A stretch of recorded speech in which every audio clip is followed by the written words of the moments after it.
crisp fall Saturday at University Park. A great way to start our football Saturday with the Penn State Marching Blue Band.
What a great scene at University Park at Beaver Stadium as Penn State gets set to take the field after a bye week, getting ready to take on a Big Ten East foe in Michigan State. Well, a school that has plenty of traditions with a new tradition starting today. The Letterman's Bus. First come, first serve as the Penn State pass leads the present into the stadium. These Lettermen gathered, jumped on the Letterman's Bus, and made their trek through Penn State fans to Beaver Stadium. Leading the way, an empty seat for head coach Joe Paterno and Franco Harris at the front of the bus, leading the former Nittany Lions, where they're greeted by the current Nittany Lion head coach James Franklin. It's homecoming, and the Lettermen have come home to State College. Football on BTN is powered by American Ethanol. And today, in a key Big Ten East Division clash, the Penn State Nittany Lions host the Michigan State Spartans. A stripe out at Penn State, and the fans have listened. Blue and white stripes getting ready to welcome the current Nittany Lions to the field.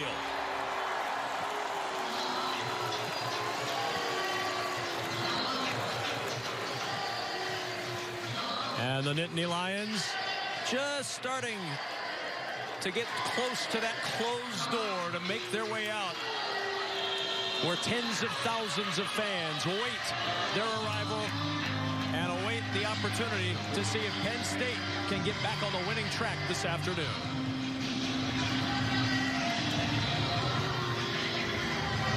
And here come the Nittany Lions for their 99th homecoming game. They've won 71 of the previous 98.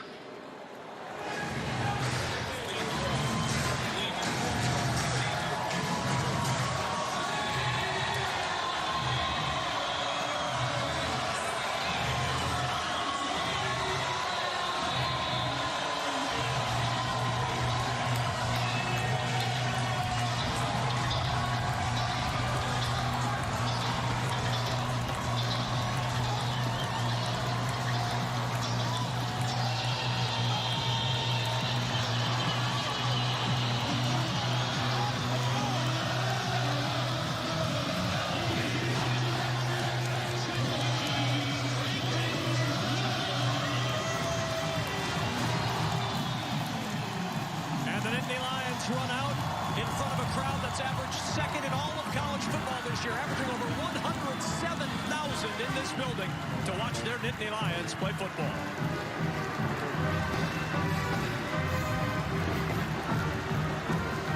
Trying to ruin homecoming. In State College, the Spartans of Michigan State, Mark Antonio's team, trying to bounce back after a loss to Northwestern and looking to get on the winning track on the road here this afternoon.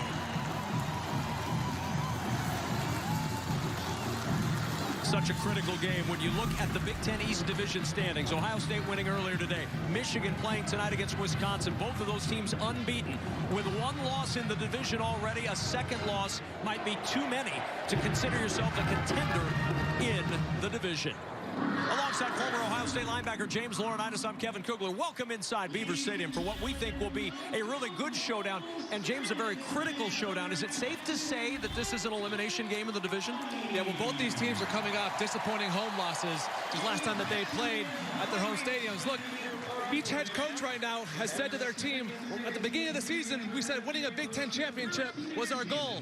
Well, they have to win this one if they want to keep those goals alive. Well, this is certainly a matchup of strength versus strength today when you look at what Penn State does on the ground against the very best rush defense in the country from Michigan State. Well, gosh, Michigan State's defense has been lights out against the ground game, but Penn State's going to be the best unit they've seen so far, and they're going to attack with more than just tailback Miles Sanders. It's the ability of Trace McSorley on designed quarterback runs as well as improving on pass plays that break down. And pay attention to KJ Hamler maybe getting some touches on some jet sweeps as well. Yeah, Trace McSorley can run, but you know what? Trace McSorley can throw as well, and he's throwing himself right into history here today. Yeah, 40 more yards, and he'll be all alone on the career pass list, passing Christian Hackenberg. This kid has been sensational. He's extremely competitive, and he is a joy to watch. The third member of our crew is Lisa Byington, and Lisa, it's safe to say Michigan State is coming in without its full complement of weapons today. Yeah, count them 8, Kevin, that did not make the trip, that are injured, did not travel for this game, and the notable ones are there on your screen. Most of them on offense, including running back L.J. Scott. I talked to Mark D'Antonio in the pregame. He reminded me our team, our program has done this before, and he went through the timeline. Last year, we beat Michigan without L.J. Scott. We won at Ohio State without quarterback Connor Cook. We won the Rose Bowl without linebacker Max Bola. You better believe I reminded our team of that today. This can be another stepping stone for this program. We've done it in the history. There's no reason why we can't do it again. Well, and he's certainly a guy, James, that has had an inordinate amount of success over the years, but it is not going to be easy for Coach D'Antonio today. He's got 8 wins against top 10 teams over the last 5 seasons, but not too many of those came without your best running backs, 3 of your best wide receivers. This will be a tall task today for sure. Well, it's not just that, Kevin. It's the fact that this is their 6th different combination of offensive linemen together. And when you talk about a unit that needs to have continuity and kind of have that gelling, they haven't been able to have that all season long. So he's definitely going to have his hands full in this one.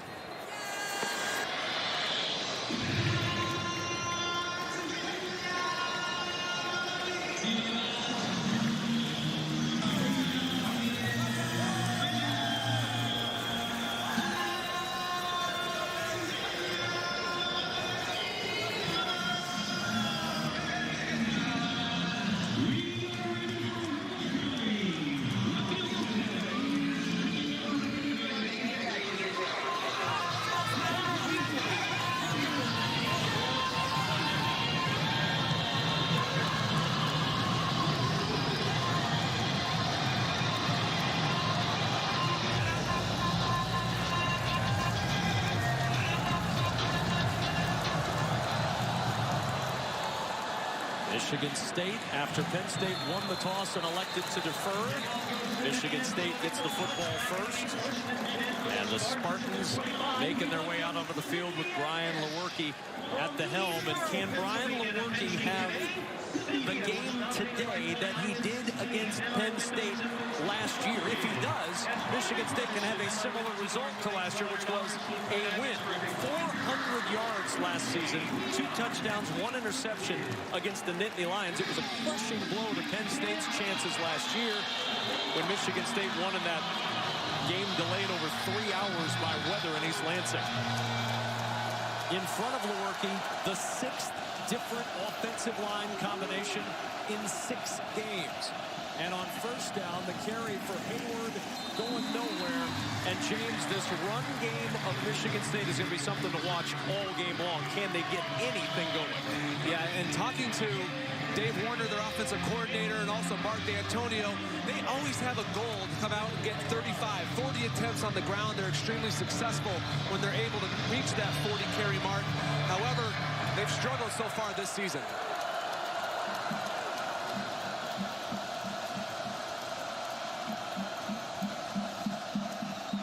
there for the first time. Lewerke, Sowards with the catch.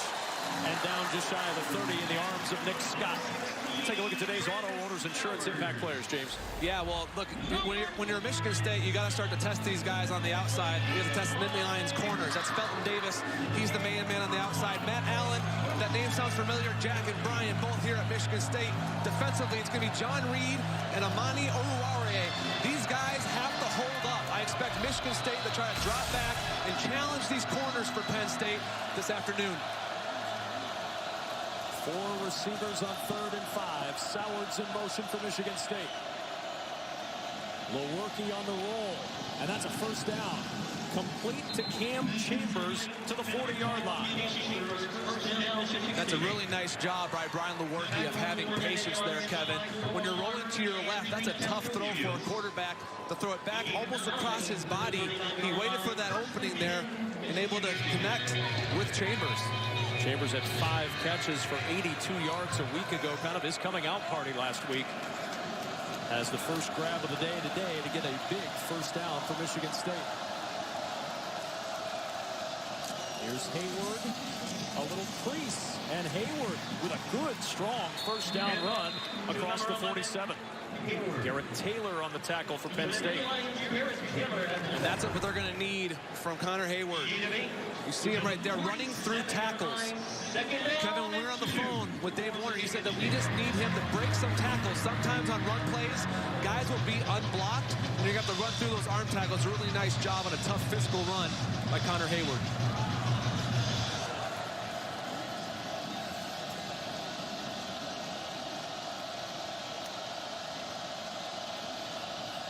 Hayward again on 2nd down, and Hayward gets a first down in the Penn State territory at the 49. Koa Farmer again on the tackle. But that new offensive line combination's opened up back-to-back holes for Hayward. Yes, it has. And I was wondering coming in, and I wanted to track early on if Michigan State was going to stay with that same script of being able to run the football or attempting to. So far, they're still trying to attack the interior of this Penn State defense, sticking to who they are as Spartans. Fry, Penn State's defensive coordinator, looking on. Talked with him yesterday. Didn't want to be the first team that Michigan State got the run game going against. Lewerke with pressure, swings it to Hayward out of the backfield. And good work on the edge by Jan Johnson to make the tackle just a 1-yard gain. Nice tackle there by Johnson in the open field. He's one of those guys, Kevin, that when you watch the tape, 36 is always around the ball. He's always making tackles. Nothing extremely flashy. That's why he's leading the Nittany Lions in tackles this season.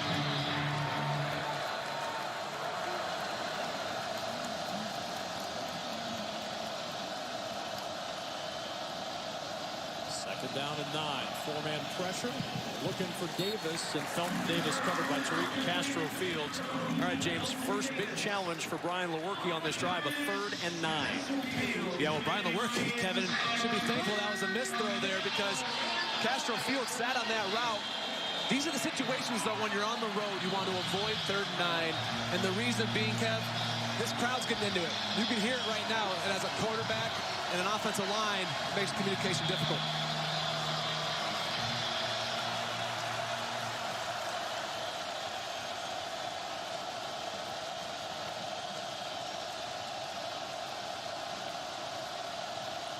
On 3rd down, delayed blitz. Lewerke's receiver Davis stumbled on his break, and the pass incomplete brings up 4th down. Coverage from Amani Oruwariye, and the Nittany Lion defense gets the stop. And really good coverage there by Oruwariye, but it makes you nervous as a quarterback when you try to hit a receiver that's stumbling, because it gives the DB a chance to jump in front of it. We've seen Oruwariye this year. He sealed the App State win with the interception in overtime in week 1.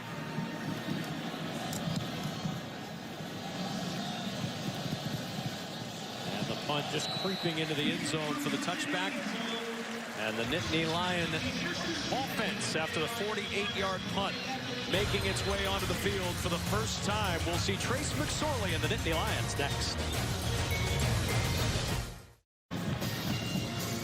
That's a look east into the RV lots. You can see the breeze blowing today. It's a pretty substantial wind early in this game. As the day goes on, the sun starts to set.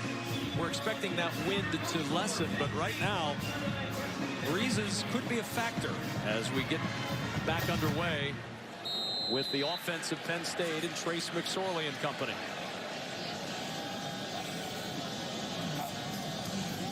McSorley going to run on a design draw, and he stumbles forward to the 24 where Andrew Dowell covers him up. Well, Trace McSorley coming off one of the greatest games for a Penn State player. 461 yards total offense, a school record against Ohio State. 175 of those on the ground, the second most in Penn State history for a quarterback. He was not Big Ten Offensive Player of the Week. Here's Sanders on second down, runs right into the arms of big Raekwon Williams. No gain for Sanders, and now third down and medium for Penn State. Well, they're trying to run right into the strength of that Spartans defense. It's called the triangle of the defense. That's the two D tackles and Williams and Panashuk and Joe Bocci, the outstanding Mike linebacker for the Spartans. And try to ride right in those teeth. You got to test them early and see what they're all about.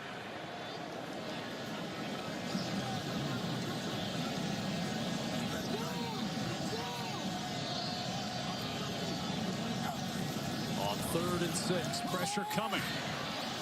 McSorley finds Hamler. And Hamler with a first down, a little two-step on the sideline near midfield. Well, this has been an issue all year for the Spartans defense, is the pass defense for them. And KJ Hamler has the time to get across the field on the drag route. Trace McSorley delivers an accurate strike. 23 for McSorley on the completion to Hamler.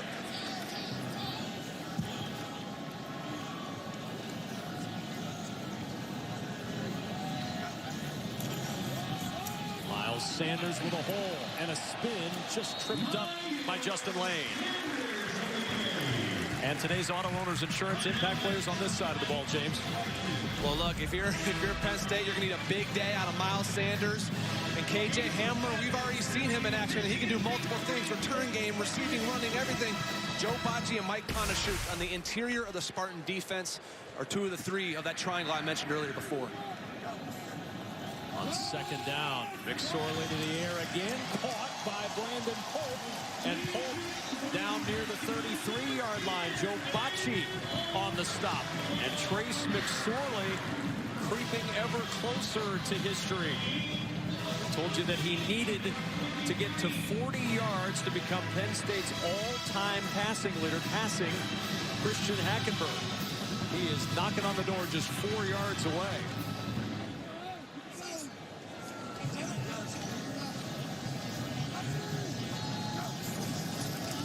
From the 33, McSorley. Ball popped out. Is that a fumble? They're saying it is, and if it is, Michigan State's got it at the 31. Kari Willis jarred out with the hit on McSorley and a turnover to the Spartans. Recovered by Michigan State at their 31-yard line.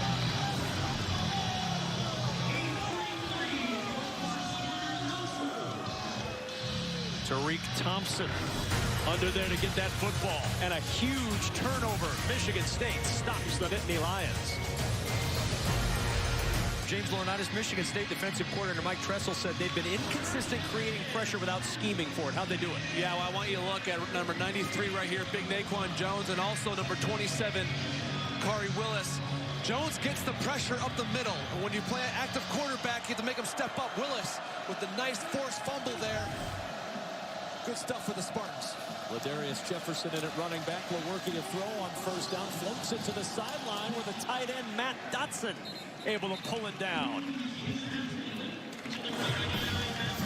Didn't even look at this. No question it was a fumble with the helmet of Willis knocking it out of the arm of McSorley before he even started to throw. Yeah, and the best way to gain momentum on the road when you're in this hostile environment, the crowd's going crazy, is to come up with a big play on defense. The formula for Michigan State is going to be dominating defense, superior special units, and opportunistic offense. The ruling on the field on the previous play was a completed catch. That play is under further review. So they're going to look at this catch by Matt Dotson, his 4th of the year. Let's see what we can see here. Our replay official is Jim Kimmerling. This is what he's looking at. Does he control it? Looks pretty good. Looks like a catch to me. They always want to check to make sure he goes down. Now we've got hat cam today. This is the look from hat cam. That's Matt Sokol, who needs to learn that hat cam is behind him and he needs to get out of the way. Well, more than anything, I mean, you get a good idea of what the refs are looking at. And the ref was in great position to see that. Well, he's not wearing a hat cam, but we have our own Mike Pereira, our rules analyst in our studios in Los Angeles. Mike, the question is, and I know you've heard this before somewhere, is it a catch or not a catch? What do you think? Well, maybe I should get my normal response. Confirmed, completed catch, first down.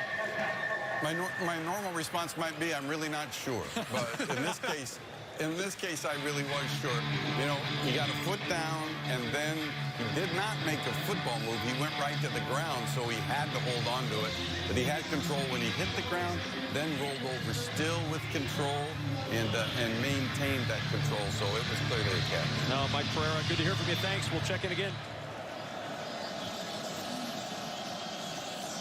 First down at the Spartan 49. There's Jefferson, first carry. And a little yardage up the middle, and that's the second carry we've seen today, James, where Michigan State's found yardage between the tackles. Yeah, they're really doing a nice job, and they're running this power play in the interior. Ladarius Jefferson, and the first time it was Connor Hayward, they're doing a nice job of just picking a hole and going for it. They're running with their behind their pads. They're not dancing behind the line of scrimmage. It's a welcome sight for Spartan fans.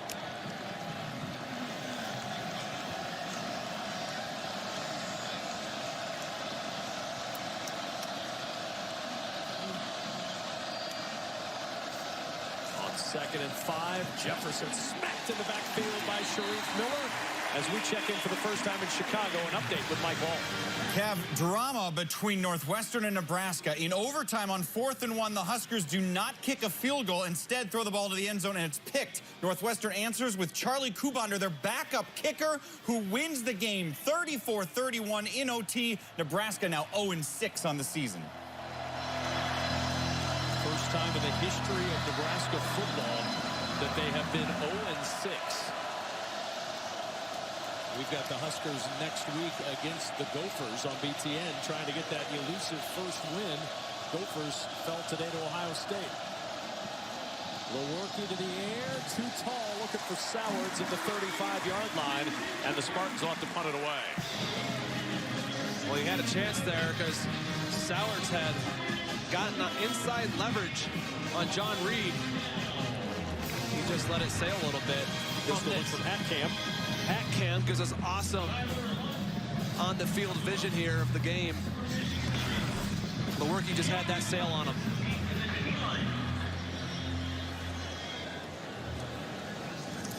Tyler Hunt punting it away. DeAndre Tompkins from the 11 did not call for a fair catch. Flags are down. Flags all over the field. And Tompkins down shy of the 25. We may have multiple penalties on this. A flag at the 13 and a flag back near midfield. And usually when they're down in that area of the field, it's some kind of holding on the return team. Blocking the back possibly. Mike Cannon is our referee today. 40-yard punt, a 12-yard return, but we'll see what the flags are about. Well, they're having quite the conference there. Trying to figure it all out there, Kev. It's above our pay grade, James. There are 2 fouls on the play, both on the receiving team. Holding, number 40, receiving team, penalties decline. Illegal block in the back, receiving team number 29. The penalty will be half the distance to the goal from the end of the kick. First down, Penn State. John Reed with the penalty. And in this East elimination game, still scoreless in the first. Remaining in this first quarter, Michigan State and Penn State are scoreless alongside James Laurinaitis with Lisa Byington on the field. I'm Kevin Kugler. Our crew is calling this the McSorley-o-meter. it won't last long because 4 more yards and he becomes the career passing yards leader in Penn State history. Will it happen on this play? From the 6-yard line, 1st down and 10. And the toss, Freiermuth with the catch. Freiermuth out to the 13-yard line. And that, indeed, is the play. Trace McSorley with that pass is the all-time passing leader in Penn State history. Kevin, it's hard not to watch him and just get instant respect for how hard he plays the game of football. It's an impressive accomplishment. There's been a lot of good quarterbacks come through the school. Congratulations to Trace McSorley. 2nd down. Back to the air again, adding to his record, K.J. Hamler, who will likely add a few more yards to the record as the days and weeks go on. Hamler with a 1st down to the 17, and Kari Willis on the stop. And it's good to see K.J. healthy after getting dinged up against Ohio State. Had a huge game, 195 all-purpose yards, an explosive athlete. Hamler and Tompkins to the top of the screen. McSorley changing it up.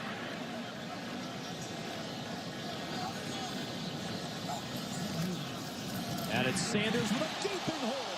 Sanders into the secondary and off to the races. 1 man to beat. Can he do it? Tripped up at the 5 by that 1 man, David Dowell.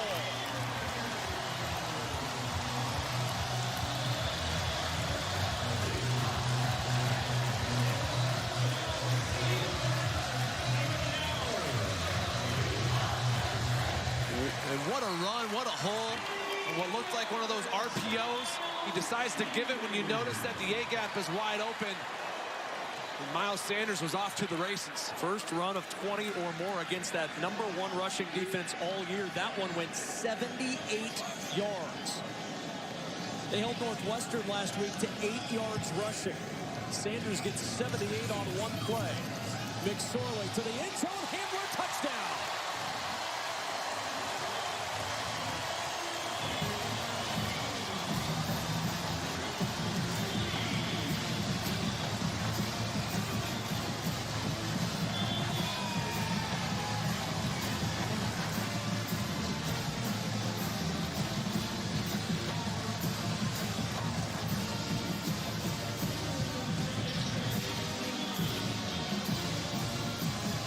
Hamler gets the glory after Sanders did the work.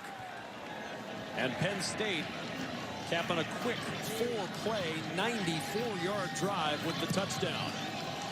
Jake Penniger's extra point is good, and it's 7-0 Nittany Lions. But it was Miles Sanders, James Laurinaitis, that got a goal. Yeah, it was Miles Sanders up the middle for the longest run of his career, the longest run by the Nittany Lions this year.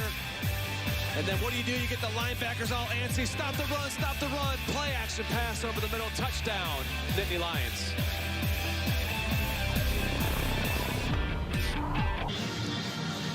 K.J. Hamler on the receiving end of a McSorley touchdown pass. Hamler into the end zone for the 5th touchdown catch of his young career, but it was Miles Sanders' 78-yard run against the #1 rushing defense in America, Michigan State, that set Penn State up for that first touchdown of the afternoon. And a quick strike offense, the 3rd drive this year for Penn State of 90 yards or more. 18.2 yards per carry thanks to that 78-yard burst as Hayward will take the knee. And let's go back one more time and look at this long run, James. Yeah, well, if you notice, there's 2 gaps that are open here, and there's only 1 defender standing, Joe Bocci. What do you want the kid to do? So you hand it off. Where do you want him to fit? It's a gaping hole. It opens like the Red Sea. And Miles Sanders is able to take it and just start sprinting as fast as he can. Doesn't quite have enough to make it all the way.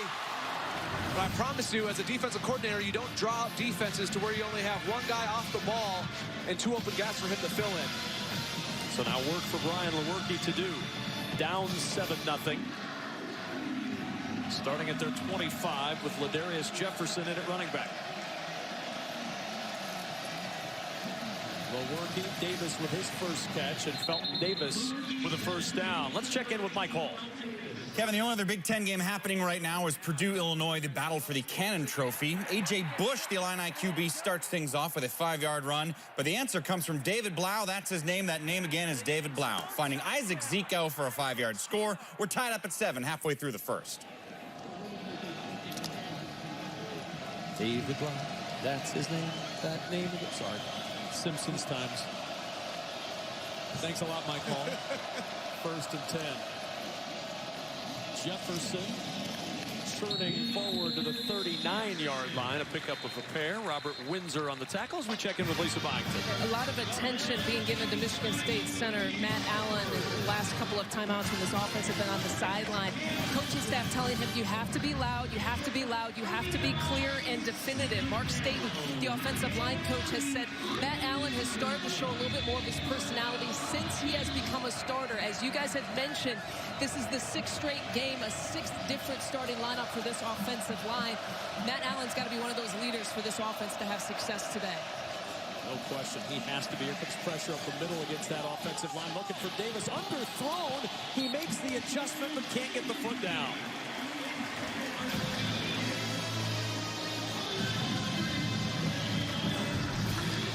Well, Brian Lewerke puts the ball on the back shoulder. Really a nice throw. And Davis just drops it. You have to wonder if the fact of the sun and the shade is kind of one of the areas on the field. Brian Lewerke taking a hit as well as he got pressured by linebacker Cam Brown.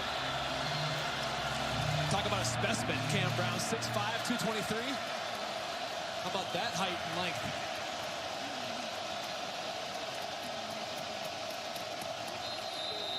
Movement up front, and 3rd and 8, about to become 3rd and 13.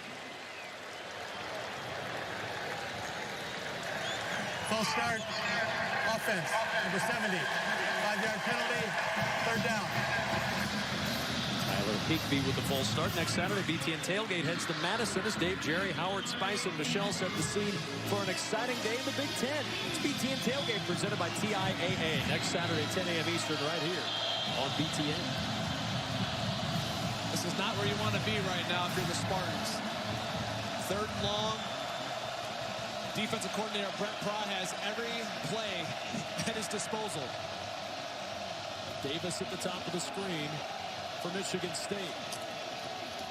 Instead, he'll go to the middle. Chambers couldn't pull it in off the tip.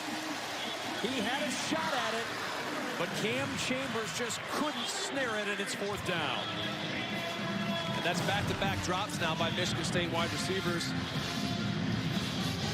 The official had a good look at that drop there by Cam Chambers, who, as you mentioned, Kev, he was starting to come along in this offense, starting to make some plays, much needed as well as they had injuries to Jalen Naylor, to Darrell Stewart, Cody White. They're going to need him to make those catches if they want to compete here in Happy Valley. After joining us late, Darrell Stewart, Cody White, Jalen Naylor, L.J. Scott, none are here. And a terrible punt that'll get a good Michigan State roll and is down at the 27-yard line by DeAndre Tompkins. And again, don't forget Jake Hartbarger was injured at Arizona State, is out for the year. As we check out a full slate of Big Ten football next week with a doubleheader of action here on BTN. It's all next week on BTN. And the battle for the Paul Bunyan Trophy on Fox and FS1. Watch anywhere on the Fox Sports app. I was using that Fox Sports app earlier today. Miles Sanders, a 78-yard run that he had in the last drive, more than any team has posted against Michigan State in any game this year. McSorley to the air on 1st down. Jawan Johnson with the catch. Wrapped up immediately by Kari Willis. The ball out. Does it belong to Michigan State? It looks like it is. They've not made the official signal yet. Recovered by Jacob Panashuk. The ruling on the field, the forward progress is stopped. 2nd down. Well, we could see from up here that both officials, one was trying to say, hey, it's Michigan State's ball. The other was ruling the forward progress. And since they made that ruling of forward progress, you can't review that. Boy. I think Penn State got a big break there, James. Yes, they did. 2nd and 6 at the 31. Not a reviewable play, as James mentioned. Off play action, and McSorley had that one slip out of his hand.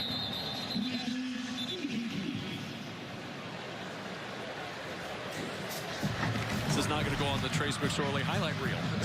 He's got plenty of highlights. This is not one of them. He's putting his hands up like it was somebody else's fault. His hands go up like, what are you doing? Well, he's allowed one of those, isn't he? The career he's had here. Yeah. When you're coming off a game with 461 total yards, I think your first incompletion of the next game, probably let that one go. 3rd and 6 from the 31. Pressure coming. McSorley in trouble, and McSorley gets back to the line of scrimmage, but he's dropped there. Antoine Simmons and Brandon Boyer-Randall there. Kenny Willekes with the initial pressure on McSorley. And really good coverage down the field as you look. McSorley had some time stepped up, but by the time he stepped up, he had nowhere to throw the football. Juwan Johnson was locked down by Justin Lane. A really nice job by Simmons being able to use that spy. I was wondering going into this, Kevin, who are they going to use to spy McSorley because he is so athletic. That was nicely done.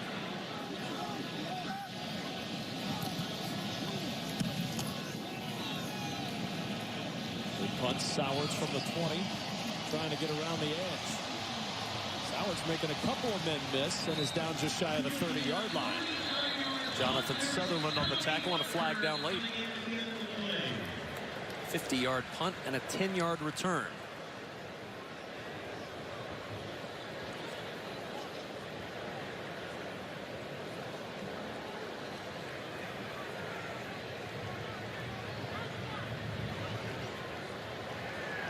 On the return team, illegal block in the back. Number 4, 10-yard penalty from the spot of the foul. First down, Michigan State. And C.J. Hayes called for the block. You can help people affected by Hurricane Michael. Donate today by going to redcross.org or text Michael to 90999 to give $10 to American Red Cross Hurricane Relief. It'll bring up 1st and 10 for Michigan State. They'll start the drive at their 19. Starting so far with 61 yards of total offense. Going to work against this Nittany Lion defense that has had consistent pressure throughout the season. Can they create more on Lewerke? He'll keep it himself and try to get to the edge, and he does. And Lewerke's going to have a first down. And this is something that offensive coordinator Dave Warner said, keep your eyes out for more runs from the quarterback to try to get that run game going again. Yeah, they're trying to figure out ways to incorporate his athleticism. The defensive coordinator for Penn State, Brent Pry, was telling us that he doesn't get enough credit for what he can do with his legs. If they're going to create some ways to spread a defense out, you got to have the threat of Lewerke getting out on the edge.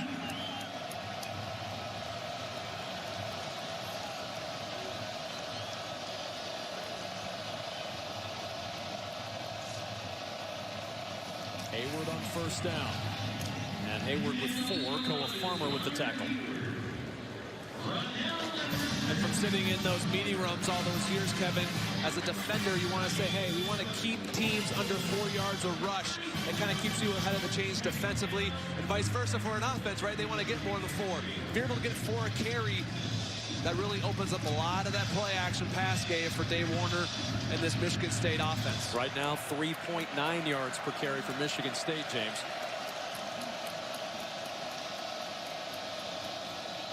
Second and 6, Lewerke off play action.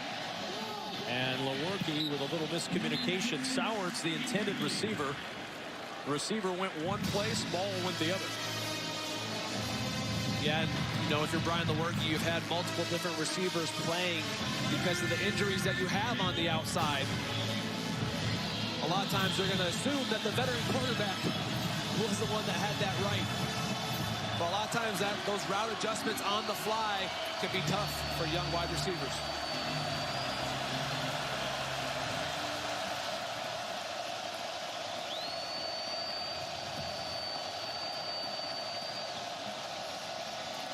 Quick toss and Sowards can't hold in. Donovan Johnson on the coverage. And another punt coming for Michigan State. Yeah, Kevin, the most disappointing thing right now for Michigan State fans is watching. So you had drops. It's the 3rd drop that I can think of the last few drives. If you're Brian Lewerke, you know you're going to have to make plays through the air because that run game has struggled thus far. The drops are really disappointing so far. You got to make some plays to try to get a big win on the road. And Hunt, it's a fake.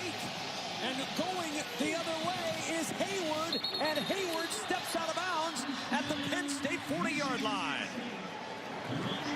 Boy, if he's able to keep his balance, he has a touchdown. He was trying to tiptoe down that sideline. Mark D'Antonio with the direct snap to Hayward, the up back. Bocce as a blocker on the edge, and a nice job by Hayward. And watch this, if he's able to keep his balance, there's nobody there to make a tackle, and he knows it. Gutsy play call by Mark D'Antonio. And provides a little spark for his offense back to work at the Penn State 40. Jefferson on first down to the 36. And Kev, that's a smart play call by Mark on the fake because of the fact they're in their own end. It wasn't the typical like 4th and 2, 4th and 3 where you look for a, hey, watch the fake, punt safe type unit. He did it on a traditional where teams are going to kick it, play field position. Really gutsy call there.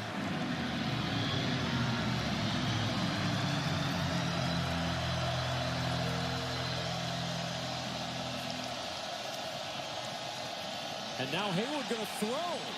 Looking deep for Chambers, who's got it. And Chambers down to the 1. Connor Hayward doing it all. The fake punt and now the toss down to the 1. You see the give to Hayward, and he pulls up. Just throws up a prayer, it seems like. Holding. Defense, number 5.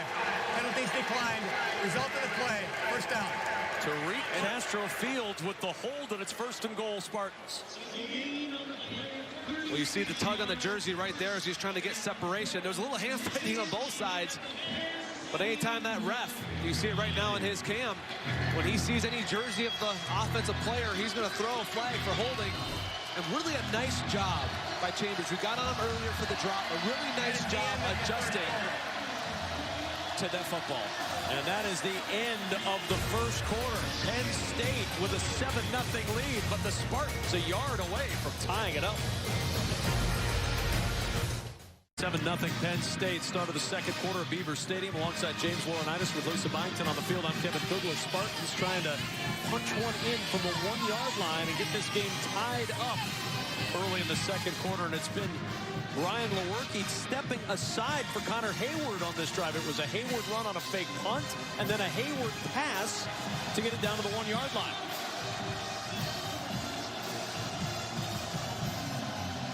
It's Ladarius Jefferson, the running back, on 1st and goal for 1.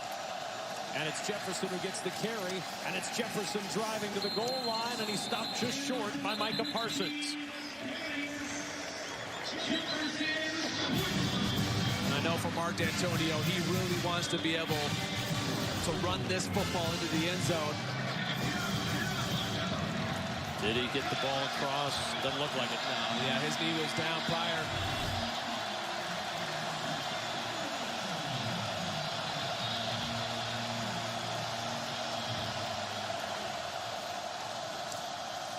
Jefferson again, driving this time over the right side. The ball pops out. The ball is out at the 1-yard line. Jefferson coughing it up at the 1.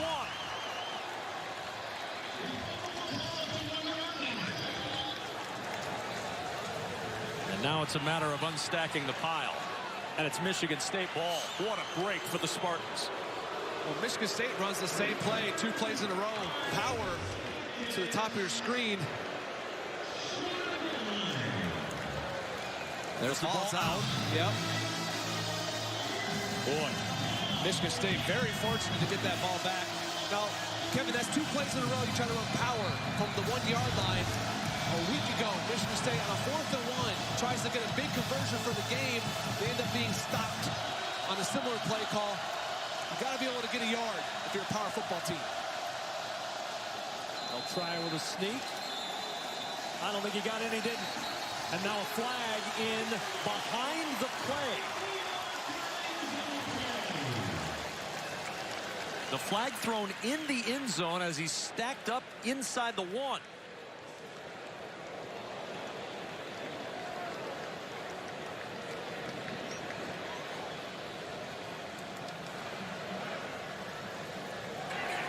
After the play was over, dead ball on sportsmanlike conduct, defense number 69. Half the distance to the goal, automatic first down.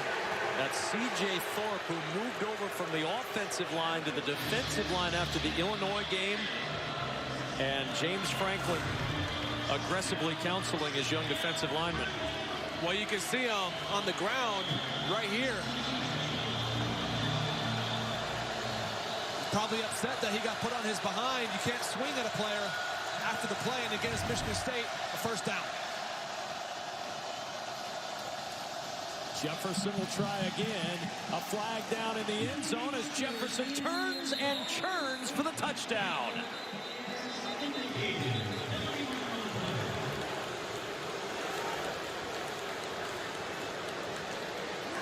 Offside. Defense, number 93. Penalties declined. Result of the play, touchdown. And Ladarius Jefferson's second rushing touchdown of the year caps the 81-yard scoring drive. Well, it's power again. They run power to the left this time instead of going to the right. Hey, say, we try it 2 times to the right, try to sneak, doesn't work. Let's try going left. And they get in the end zone. It wasn't easy, but that penalty gets the assist for the Spartans. Gets them on the board. Matt Coughlin on for the extra point. And a 7-7 ball game. It matched Michigan State's longest drive of the season. They had an 81-yarder against Utah State. But on the drive, you had a fake punt. You had a halfback pass. You had a fumble at the goal line recovered by Michigan State. And a touchdown run by Ladarius Jefferson. Speaking of touchdown runs, Lisa Byington's with somebody who did a lot of that in a Penn State uniform. I would say he had quite a few here at homecoming with Saquon Barkley. Mr. Popularity, I must say, in watching him here on the sideline. This is your first time back after leaving Penn State. What kind of things are you taking in with these moments? Yeah, you know, you realize how much you miss it. Obviously, I love the NFL, but you always miss college. You always miss home. I'm just happy to be back here, be able to support my teammates and my guys, and be able to see past teammates I had in the past. You just happened to witness a little bit of history with your former quarterback, too, with Trace McSorley. Tell me, what makes him special as a quarterback? You know, he's just gritty. He's a gritty player. He works his butt off. You know, no matter wherever, how many people doubt him or whatever, he's going to work his butt off and push himself and push his teammates. He's a great leader. He's a great player. One of my favorite teammates ever. Obviously, I'm wearing his jersey, and in my opinion, I think the best player in college football. I want to give you an opportunity to give a salute to our colleague Matt Millen. I know you guys share that connection. You went to the same high school, and obviously now Penn State. What can you say for Matt? I know he's watching. Yeah, Matt, I just want to say, you know, I'm thinking about you, praying about you. You know, we went to the same high school. When he came here, he gave me a lot of tips, a lot of lessons to help me for the next transition of my life. And, you know, I'm thankful for him. I want to let him know that, you know, I got his best interest in my heart. Thank you for that, and thank you for the time, Saquon. Kevin? All right, and of course, Matt Millen, our colleague at BTN, is watching right now in the hospital awaiting a heart transplant, where he's, I believe, sending notes and commentary to our producer, Bart Fox, critical of the broadcast, critical of everything he sees and hears, as many of you are. And, Matt, just know we're still thinking about you. We got your jersey hanging up in the booth again, as it will all year long. From the 25 on first down, there is the catch by Cam Sullivan-Brown as we check in Chicago with Mike Hall. All right, Kev, by the way, Millen's right on all of his critiques. Back to Illinois and Purdue. Look at this play. David Blau on the receiving end of the catch. This was part of 3 touchdowns in a 7-minute span. 1 missed extra point means it's 20-7 Purdue. Matt's biggest criticism was of the update guy in Chicago. So he's right, 2nd and 3. McSorley off play action. Flag down behind the play as McSorley throws it away. Pressure coming from Tyreek Thompson. And this is likely a hold that's going to bring this one back.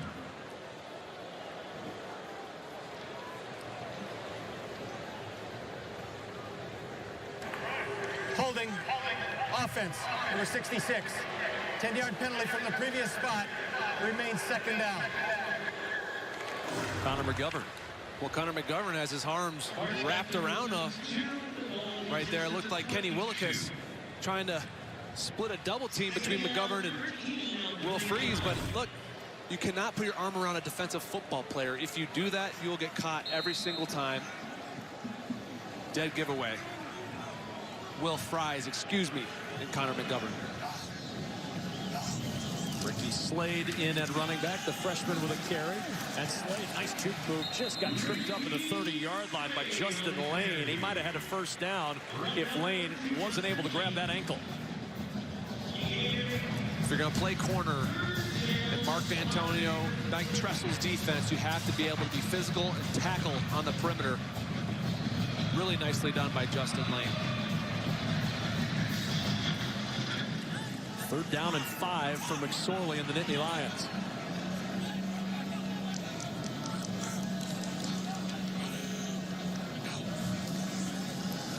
He's got Freiermuth open. He'll go there, but he missed it. That's become one of his favorite targets of late, the freshman tight end, Pat Freiermuth, but he just airmailed it a little too tall. And that's a big body to hit there, Kev. Freiermuth is 6'5", 258. That's a big target. Ball just got away from Trace there. But you're right, Freiermuth has been showing up on tape. He did it against Illinois, did it against Ohio State a couple weeks ago. He's been making plays at that tight end position for the Nittany Lions. Soward's the deep man for Michigan State. And it'll go out of bounds inside the 25. A possible elimination game in the East Division. Not at its set. Football on BTN is powered by high-octane, clean-burning American ethanol, the power behind E15. Another ride in on the Letterman's bus. New tradition started this year at Penn State for homecoming. It's first come, first serve. As many Letterman that you can put on there. Franco Harris leading the way off, meeting with James Franklin as he greeted the bus. Coach Franklin's idea to add another little layer of tradition to this tradition-rich program. The Letterman's bus on homecoming, bringing the Letterman to the stadium. On 1st down, the carry for Connor Hayward, and Hayward to the 26, picks up 4 on 1st down. Well, Hayward was Mr. Everything on that previous drive for Michigan State. The run on the punt, the fake punt got him 26. Then he threw the pass down to the 1-yard line. Well, he's been Mr. Everything when he was in high school. He played 5 different positions all over the field. We've seen some of that skill and versatility already this first half. 2nd and 6. Lewerke flushed. And Lewerke runs it out of bounds instead of throwing away. He'll lose yardage as a result, back to the 23.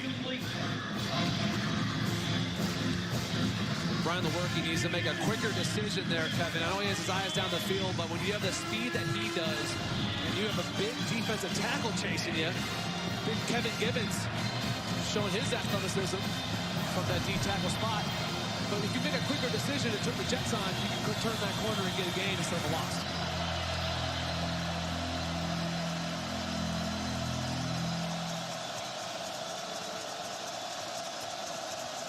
One for 6 on 3rd down today. Lewerke, quick toss, fingertip grab, nowhere to go for Reese Nelson.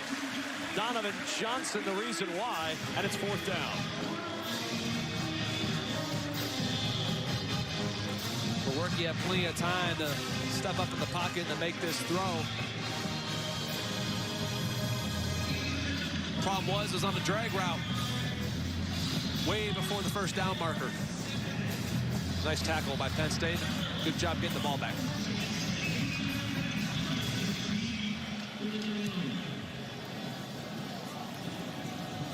Tompkins from the 30. Tompkins with a lane. And Tompkins with the return out to the 46-yard line. 16-yard return for DeAndre Tompkins after the 45-yard punt. And Tompkins a little slow to get up after that good punt return.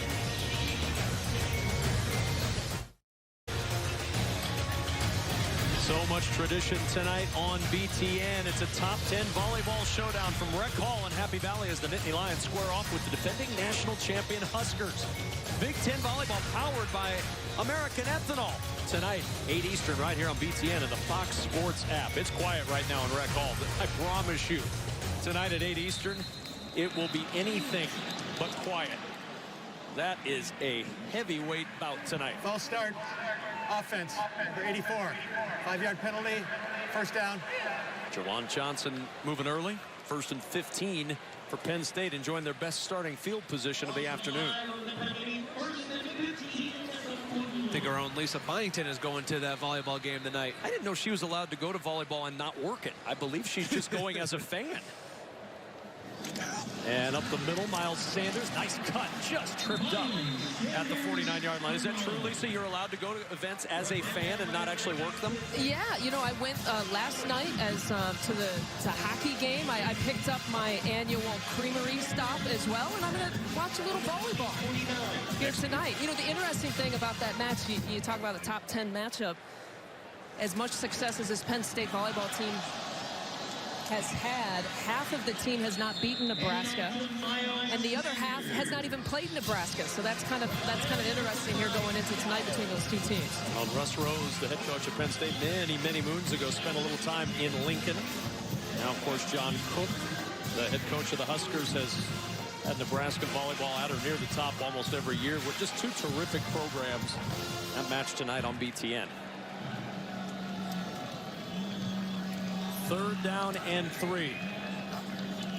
McSorley on the design draw, and McSorley is not going to get the first down. How about that front of Michigan State slamming the door on Trace McSorley? And as they lined up pre-snap, I saw one linebacker in the box. They ran this play a ton against Ohio State a couple of weeks ago, and a nice job by Panashuk in the interior. When you have D tackles like Williams and Panashuk and a Mike linebacker like Joe Bocci, who studies extremely hard, watches tape all the time. They said that he never has an off day.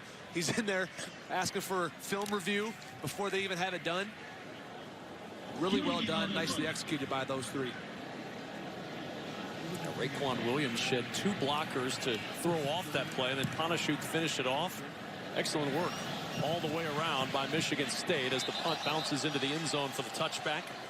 And out to the 20-yard line comes Brian Lewerke and company. Spartans and Nittany Lions, a good one at Beaver Stadium.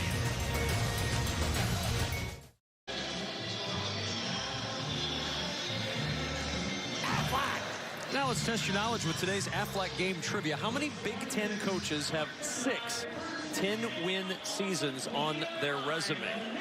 This is all-time Big Ten coaches with 6 10-win seasons. James Laurinaitis, you're not eligible to answer. You know the answer.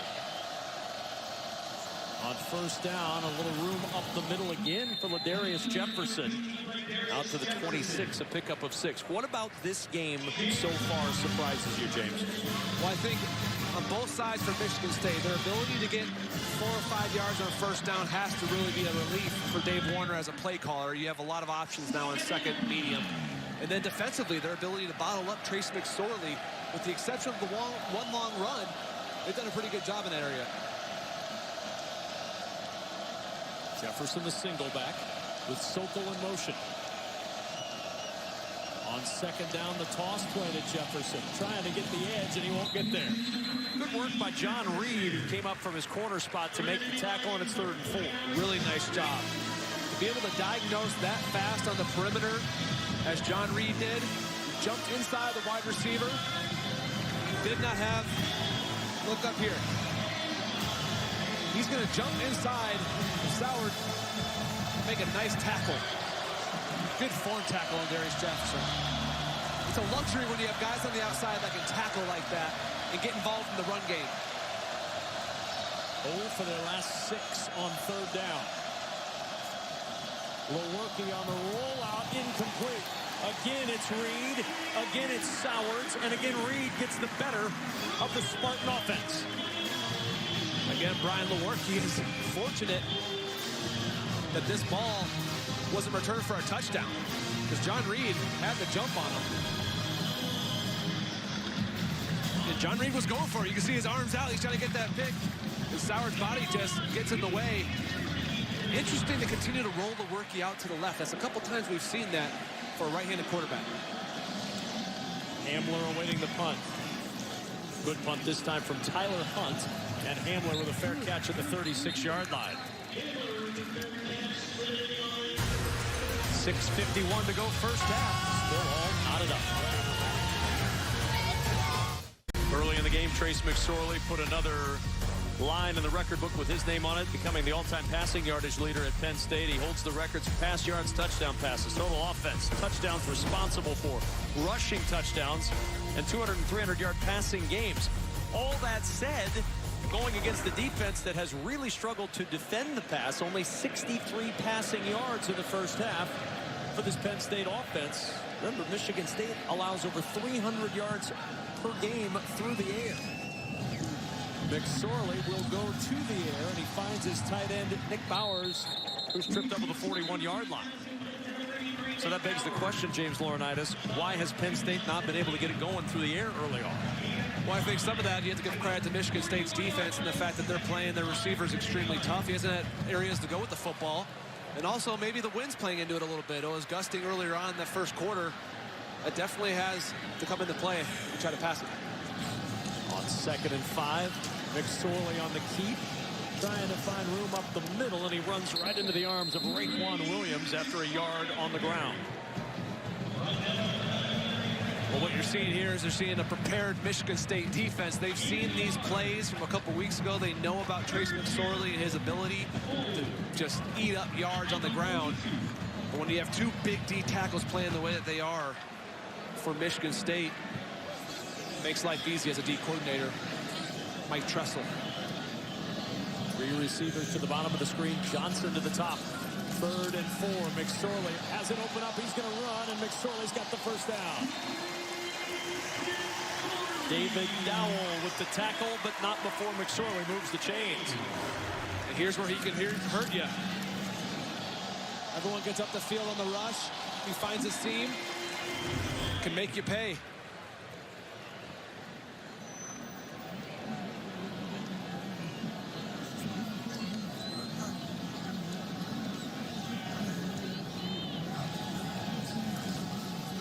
McSorley, short toss, hip and hammer into Michigan State territory at the 48.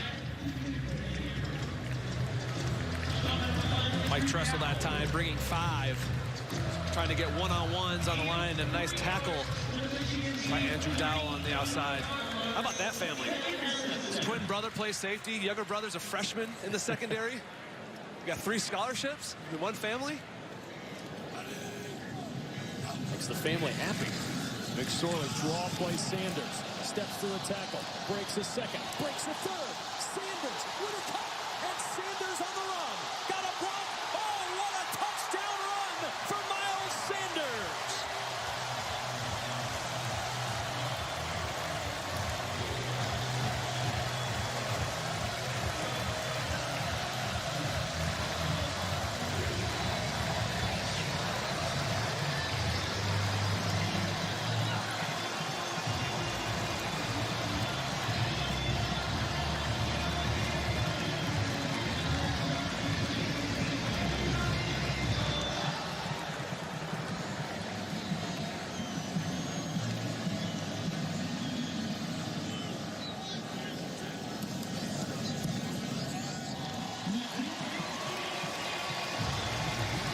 Just a breathtaking touchdown run by Miles Sanders and a BTN standout presented by Auto Owners Insurance. Well, look at the missed tackles. That's 1, 2, 3. Joe Bacci tries to shoulder him down. And then the cut at the end.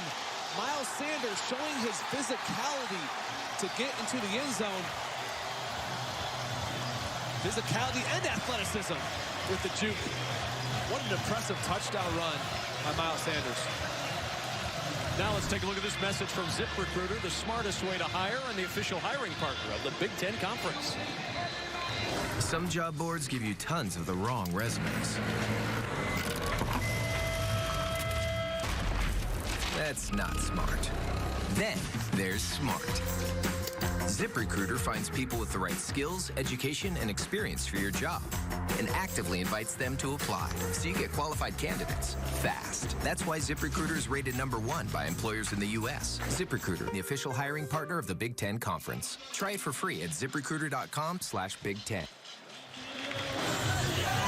Saquon Barkley looking on. Miles Sanders says, Saquon, do this. That was quite the run by Miles Sanders, who had just 43 yards against Ohio State and lost a fumble. He was not happy with how he performed in that. We were talking with Ricky Ronnie, the offensive coordinator, yesterday. He said, look, Miles felt like he left a lot of yards out there in the Ohio State game.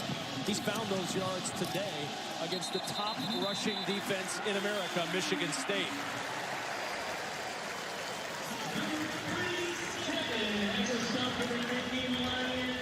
And here's Cam Chambers on his way to the Michigan State locker room. Last thing they needed, Lisa Byington, at Michigan State was to lose another receiver. What's the latest? Yeah, well, he's going into that direction instead of the Michigan State side to get X-rayed. I have gotten that confirmed from the Michigan State sideline.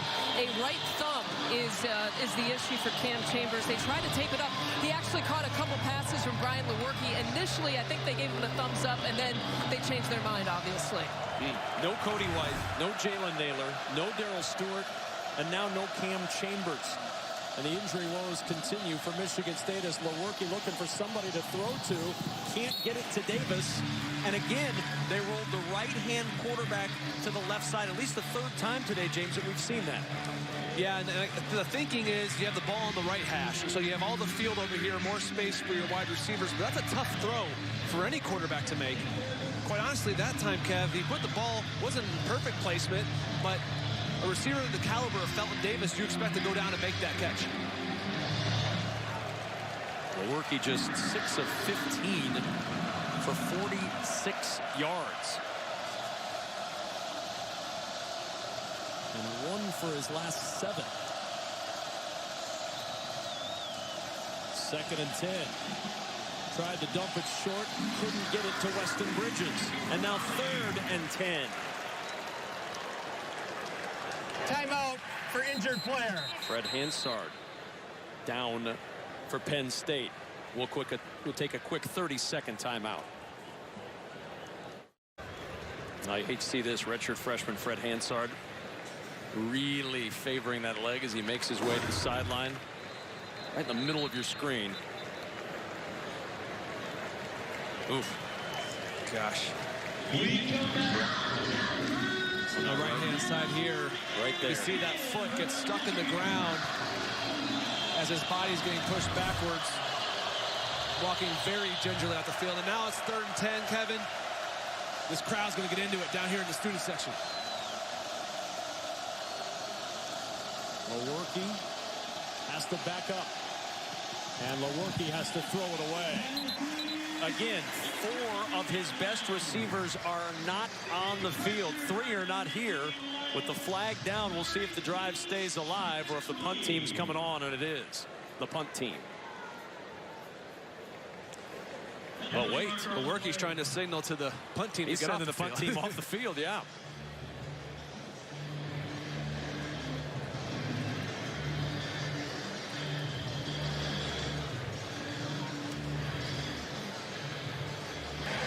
Holding, defense, 10-yard penalty, automatic 1st down.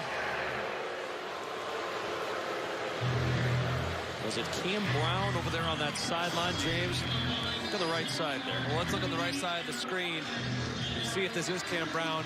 He's in coverage on the back on Bridges. That had to be it. When you think about it, look, when you're in coverage as a linebacker, and Lewerke had nowhere to go, so it's great coverage. A lot of times you can't tell when he starts to scramble and you're just kind of lazily holding the back and he starts to burst on you. That's where you get caught with a holding penalty. Both Hayward and Bridges in the backfield. And Lewerke will keep.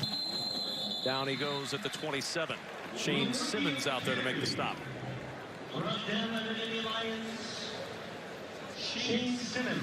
All right, the answer to our Aflac trivia question, how many Big Ten coaches have 6 10-win seasons on their resume? You're looking at one of them. It's one of the reasons that he's out there. But look at the name, the company he's in. Schembechler, Tressel, Paterno, Carr, and Meyer. How about that? Really puts in perspective the success that Mark D'Antonio has had at Michigan State. To see his name in there, the name you don't see, Woody Hayes, one of the legendary coaches in the Big Ten. 2nd down and 8. Lewerke, quick toss. It's Larice Nelson who's got a first down near the 40-yard line. John Reed with the tackle. Now a little pace here for Michigan State with the clock at 3:24 and counting in this first half. 11 yards to the 39. Three-man rush. Finds Sowards, who drops the football, and it rolls out of bounds. Incomplete or a catch? Nope, incomplete pass. Garrett Taylor able to knock it out of his hands. And a really nice throw by Lewerke there. He's shaking his head because he knows he needs his wideouts to make those catches. Second down. But when you drop a ball in over a linebacker in front of a safety like that, that's a dime he threw in there. You got to expect your guys to make those plays, and he does, and that's what he was saying to his wide receivers. Hey, we got this. We can do this. Stay focused. Play clock winding down. Michigan State's going to have to hurry. Play clock's at 2. Lewerke with 1 gets the snap. And Lewerke with some room to run. Lewerke with a first down in Penn State territory. 12-yard scramble for Brian Lewerke. And that's what I was talking about earlier, Kevin. When he gets outside, just be decisive and take it down and go.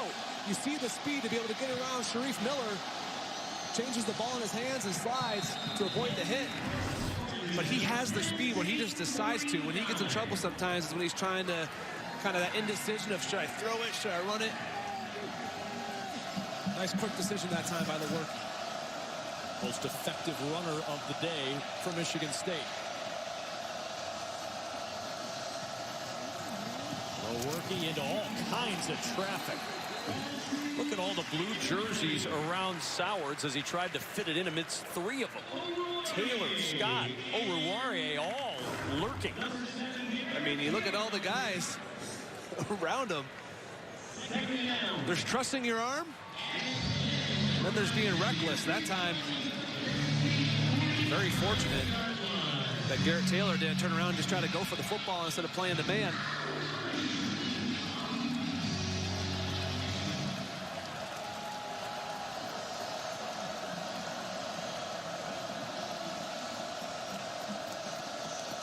Dotson in motion on second down. A little sprint option. Lewerke wanted to pitch, but he could not. Excellent defensive play by Yetur Gross-Matos.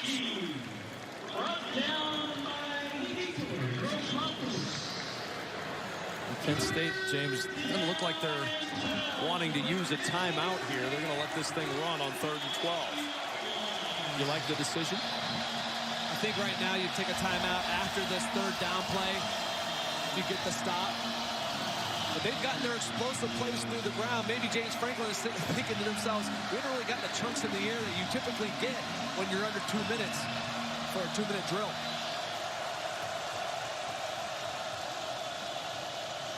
On 3rd and 12.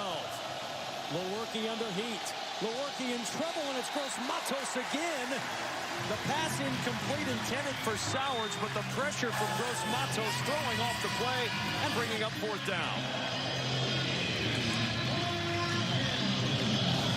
Really nice job by Gross-Matos. Look at him using his hands, getting inside, then to have the strength with one hand stop Brian Lewerke and pull him back. Look at this grab here. Talk about hand strength. It also helps when you're 6'5", 259 as a defensive end and got that long reach. Hamler awaiting the punt. And that, a wonderful play, saved inside the 5-yard line. Excellent hustle by Ryan Armour, who got down there and flipped it out of the end zone. The snapper with a second snap back onto the field. I'll tell you what, that's a dream play for a long snapper right there. Look at the hustle. With one hand. That is nice. 48-yard punt, and they're going to mark this at the 2. They just moved that spot back a yard. So going from bad to worse for Penn State, which certainly factors into what you do here if you're James Franklin.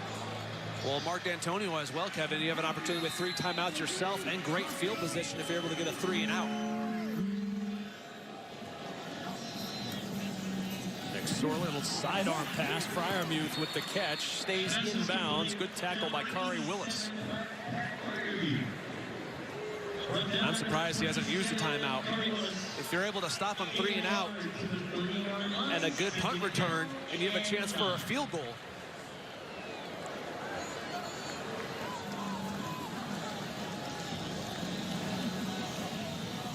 Second down, no rush here for Penn State from their own 3-yard line. It's Sanders trying to get to the edge, and he's tripped up. Good ankle tackle by David Dowell. And now the timeout is used by Mark D'Antonio. We'll step aside for a 30-second timeout ourselves. State using its first timeout. James Franklin's squad pinned deep at their own 4-yard line, facing a 3rd and 8. 14-7 lead for the Nittany Lions. Ricky Slade into the game now, after Miles Sanders asked out at the end of that play. So it's 3rd and 8.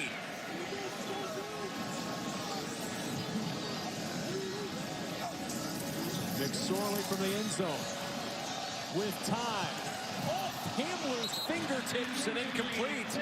And Michigan State, with 2 timeouts, should have time and field position to work with here.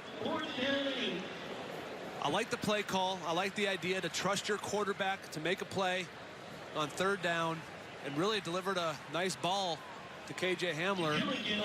But the incompletion on the drop, you run that risk. You're punting out of your own end zone now. Michigan State's going to most likely get this ball on plus territory. Now you got a couple timeouts in your pocket to try to get at least a field goal. Blake Gillikin, second all-time at Penn State, averaging almost 43 yards per punt in his career. Pressure coming. Sowards from the Penn State 48. Sowards down inside the 40, near the 39.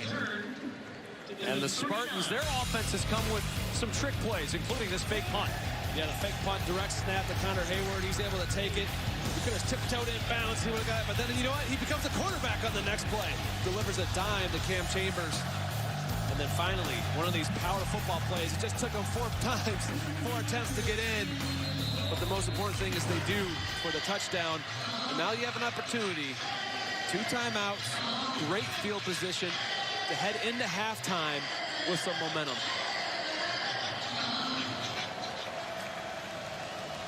Davis will line up to the right of Lewerke to the top of your screen. Keep an eye on him. That's where they're going. And that one almost intercepted by Oruwariye. We saw it going that direction. So did Penn State and Amani Oruwariye. And I guarantee Amani all week long, as you watch him lay out here, oh, he had 2 hands on it. That would have been a BTN standout had he caught that. But talking to Brent Pry, he kept telling us, listen, 18 over there, we saw him up close and personal last year. We know what he's about.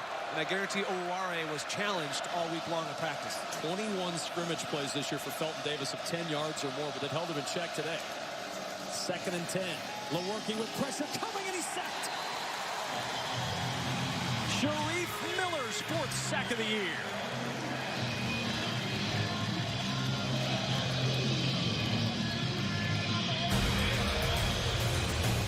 Timeout taken. 3rd and 17. Sharif Miller sends us to a quick 30-second timeout with a sack.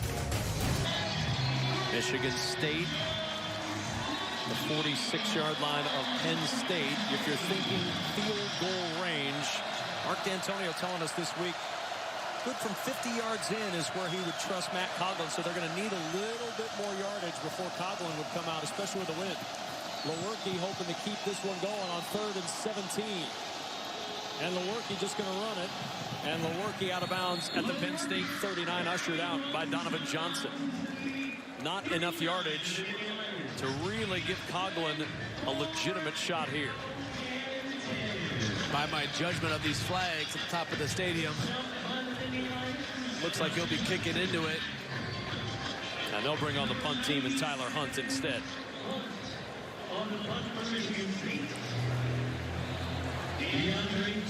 So they're going to punt, and instead of lobbing one up, they don't want to give Penn State, I would guess, James, any amount of time from the 40-yard line if it's incomplete. Hunt will just sky this one. The fair catch by Tompkins inside the 10, and Penn State will likely take a knee and head to the locker room. Remember, Penn State is going to get the kickoff to start the second half. Yeah, if you try a Hail Mary there, Kevin, then the ball gets batted down. The Penn State's taking it over. Really good field possession and 3 timeouts. And a quarterback who's done a lot through the air over the years.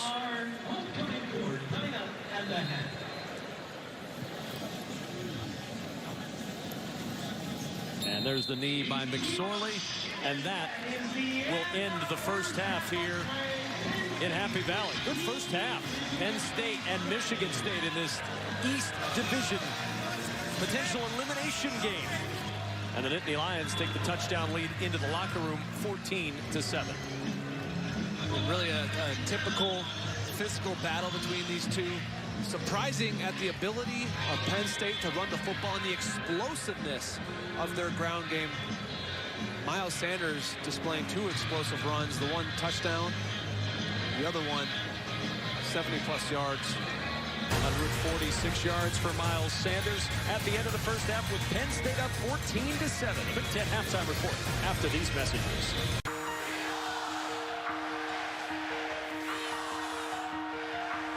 In case you're lost, don't worry. We'll remind you where you are. 2 words at a time.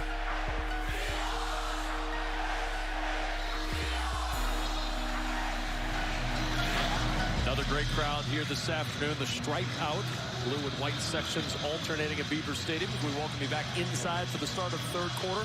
14-7 lead for Penn State. Kevin Kugler, James Laurinaitis, Lisa Byington. Our BTN crew on hand here in Happy Valley. And Antonio Shelton getting his warm-ups in. You didn't see Antonio Shelton in the first half because of a fourth quarter targeting call against Ohio State. He was not allowed to play in the first half. Antonio Shelton hanging out in the locker room watching BTN. But now he's ready to go, and the sophomore from Westerville, Ohio, will certainly be out on the field when Penn State is out there defensively. A fresh body in that defensive line. And we saw earlier that they could use one as Fred Hansard was helped off the field with a limp earlier, so they'll have Antonio Shelton to work in the second half after that targeting call against Ohio State kept him out of the first half of this game. Trace McSorley will get back to work offensively to start things off, but he's not had to do in this game what he had to do in the Ohio State game, because Miles Sanders has over 100 yards in the first half. Just the 3rd running back, James, in the last 5 years to go over 100 yards against Michigan State in the first half. The others, Mike Weber and Tevin Coleman. Let's check in with Lisa Byington. Well, you guys have talked about it, the success of the run game for Penn State. James Franklin very impressed with Miles Sanders, in particular in the way he's been able to get to the second level. He said, I haven't seen that in him many times here this year, but he's got to the second level. He's been able to break a couple of tackles and resulting in the big runs for 48 and for 78. I did get clarification on the Michigan State side that wide receiver Cam Chambers is going to try to go here in the second half. X-rays were negative on that right thumb. And so Mark D'Antonio has said, offensively, we need to get hot. It's good news that they don't lose a wide receiver in the attempt to do that in the second half. And you see Cam Chambers, look at that right hand, though. It was heavily wrapped up, almost looked like a cast on the right hand. There's a whole lot of tape on that thing. Look at that. That is going to make catching a challenge. And you see him just trying to catch with one hand there. KJ Hamler will await the kickoff here from Michigan State. There's Hamler. And the Nittany Lions, who won the toss and elected to defer, will start this second half with the football. Short kickoff, Hamler from the 6. Hamler has big play speed, and he's trapped up just shy of the 25-yard line by Simmons. And this Penn State offense will go back to work. Well, it's interesting with that new fair catch rule and getting the ball in the 25. I guarantee if you're James Franklin and you have a talent like KJ Hamler back there, you allow him to make that judgment to take it out. Because as you mentioned, Kevin, he is a home run threat every time he touches the ball. I had the chuckle yesterday. We were talking with James Franklin. He was talking about when he got dinged up against Ohio State. And he said, you know, the only thing faster than his feet is his mouth. He immediately was like, no, I'm going to get back in there. Miles Sanders tripped up after a 1-yard play. Mike Ponashuk on the tackle. And he has said that multiple times when we've talked to him about KJ Hamler, the energy guy, always talking, always excited. But he said he was non-stop after they sat him up after the injury against Ohio State. He wanted to go back in. They wouldn't let him. Good to go, though. Did everything this week as McSorley looking for his tight end, Freiermuth. And Freiermuth wasn't looking for it yet. That pressure from Raekwon Williams may have forced an earlier throw. Yeah, when you're trying to develop play action and timing, you got to let, especially on a go route that Freiermuth was running, you have to let him clear the linebacker first. And the pressure up the middle, as you said, made him get rid of the football. And really a smart decision by a veteran to just do an overthrow there. 3rd down and 9. He's got Hamler and Tompkins at the top of the screen. Bowers is standing in that slot nearest the line.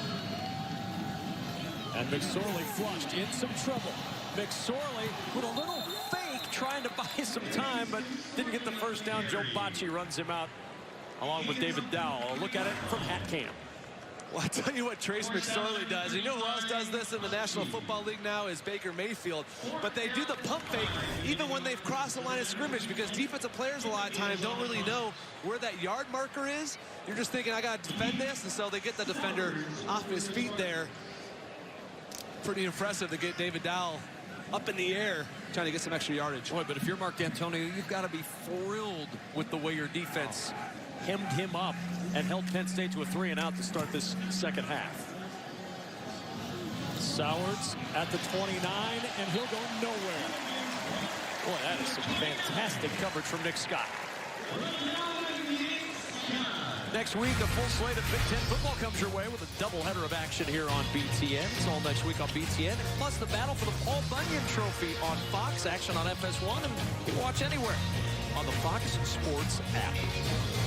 You and I will be in Lincoln next week, James, when Minnesota will try to extend the worst start in Nebraska football history. Huskers lose it in overtime today. They're now 0-6, and Minnesota really battled your alma mater, the Ohio State Buckeyes, today. Fell a little short.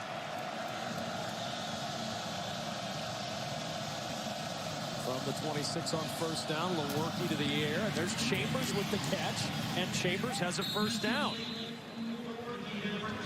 Chambers fired up. Oruwariye missed the tackle. We showed you the East standings earlier. This is the West standings in Wisconsin with that huge showdown tonight against Michigan in the Big House, trying to remain the only unbeaten team. But Northwestern at 3-1, and look out for the Hawks. They took Indiana apart earlier today. Kirk Ferentz's team starting to get it moving a little bit. Yeah, both Iowa and Wisconsin still have to face this team, Penn State, later on this season. Lewerke's pass is tipped, trying to get Davis involved, and they've really been trying to get him involved. Only one catch, though, as Oruwariye got the tip. Well, you can tell that this has been a matchup that Oruwariye has been looking forward to. And Brent Pry, the one guy that he mentioned on the receiving corps was Felton Davis. And I guarantee there's been a, hey, let's rewatch that tape. Let's rewatch what he did to us a year ago. And that fires you up as a player. I'm telling you from experience, when you see a guy that's had a good day against you the year before, extra motivation. 2nd down and 10 at the 36. Trying to find some room is Hayward, and Hayward's going nowhere thanks to Cam Brown.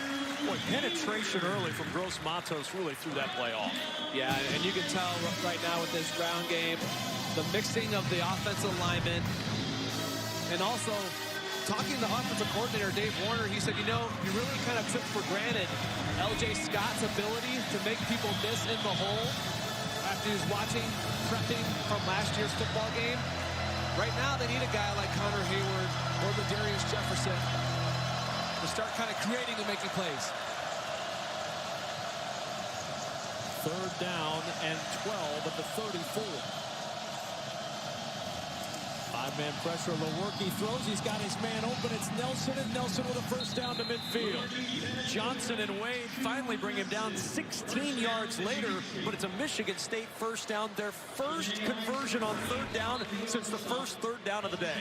And a nice strike there to Reese Nelson, who did a good job of beating Johnson to his inside. A lot of times you want to maintain that inside leverage when you're in coverage because it's an easier throw to the inside than the outside for a quarterback.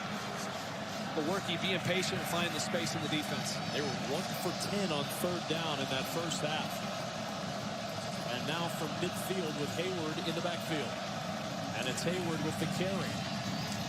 And Hayward with a couple to the 48. Certainly a different build for Connor Hayward than his late father, Craig Ironhead Hayward, who was a punishing player for 11 years in the National Football League, and his brother Cam with the Steelers on that defensive line. Look, I recruited his brother Cam. That was the one guy that I was able to recruit, the one guy that I hosted. So I'm 100%. I was 1 for 1 with his brother Cam, who's had a great NFL career, obviously. Remember him out of Peachtree down in Georgia. I wondered the first time we met when you said, I'm the guy who recruited Cam Hayward. I thought that was an odd way to introduce yourself, but now that I see it's at the top of your resume. Lewerke may have to run this one. Nope, he'll throw late, and it's Davis with the catch on a knee. And that's a first down at the 36-yard line. There was a lot of area for Davis to run. Had that throw been a little more accurate. Gosh, what a catch. It's a heck of a play by Felton Davis. And it was a last-minute throw by Lewerke, that decision coming just as he got to the sideline. The body control to be able to come back. He was on his knees already. Put both hands back to make that grab. Michigan State's got something going here at the 36 at Penn State with a first down. It's Hayward with the carry. Hayward looking for a block and now just turns it up to pick up 3. Antonio Shelton out there to make the stop. Tuesday, Troy Johnson and Jenny Dell show you their favorite spots, D, on the go around the Big Ten. Catch an all-new edition of Campus Eats Tuesday at 10 Eastern right here on BTN. And a big congratulations. Jenny Dell gave birth to her daughter, Madison Dell Middlebrooks. Get this, October 10th, 10/10 in the calendar. The time of birth for Madison Dell Middlebrooks, 10/10 on 10/10. That's incredible. Congratulations. Chambers in motion on second down. Lewerke being chased, and that one incomplete. He had Matt Sokol as tight end with Garrett Taylor in coverage, but they couldn't connect, and it's third down.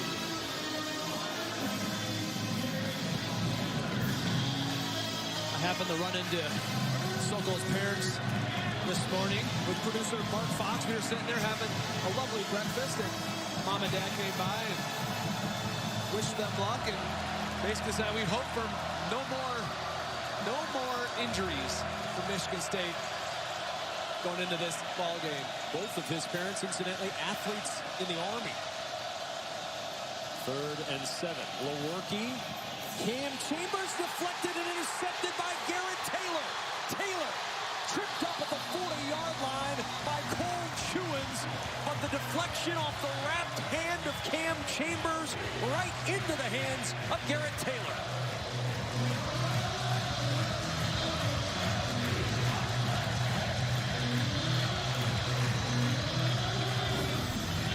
Well, look at the eyes of Brian Lewerke. From the snap, he stares down Chambers, and there's great coverage. It looked like Koa Farmer may have gotten something on it.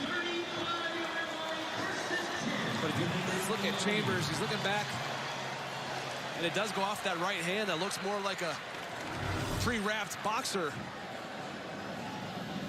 But when you stare down your receiver and you have great coverage on the perimeter, Koa Farmer getting a deflection. Big takeaway by Penn State's defense. And a chance to really put the hurt on if they can punch it in here as Miles Sanders down to the 33-yard line. Mentioned it at the time, but one more look. This is it. The bandaged hand right there. Trying to pull it in with that wrapped hand. And the carom right to Taylor for his second pick of the season. And it's not just the wrap on the thumb, Kevin. It's also the fact that it goes around the wrist. So the wrist flexion, being able to rotate your hand a certain way to make a catch. but you have to give credit to the coverage as well. I mean, he was blanketed on the play. Penn State knew that's where he was going because they read his eyes. On 2nd and 8. McSorley looking to the sideline for Ironmuth. Can't pull it in. Pretty good work by Kari Willis. Got a hand in there to help nudge that one out. Kenny Willekes with some pressure on McSorley. And now, James, a really important 3rd and 8 for this Michigan State squad on the defensive side and for Penn State on offense. It's a big 3rd down because it's an opportunity to get back momentum. Whenever we would have a turnover by an offense, we'd always say it's called watch this defense. Greg Williams used to tell us, our D coordinator, it means watch us go out there and gain momentum back. Watch us get the 3 and out and get the ball back for our offense. Huge momentum play here. It's McSorley. Tripped up shy of the 1st down at the 29. Just as he was hitting full speed, Matt Morrissey got him around the ankle. Gosh, it looked like he had a lot of grass ahead of him. Watch this effort by Morrissey. Lays out. Just gets the ankles. Guess what? Whether you get the ankles or the legs, still marked down as a tackle. But they're going for it on 4th and 4. 4 for 8 on 4th down this year.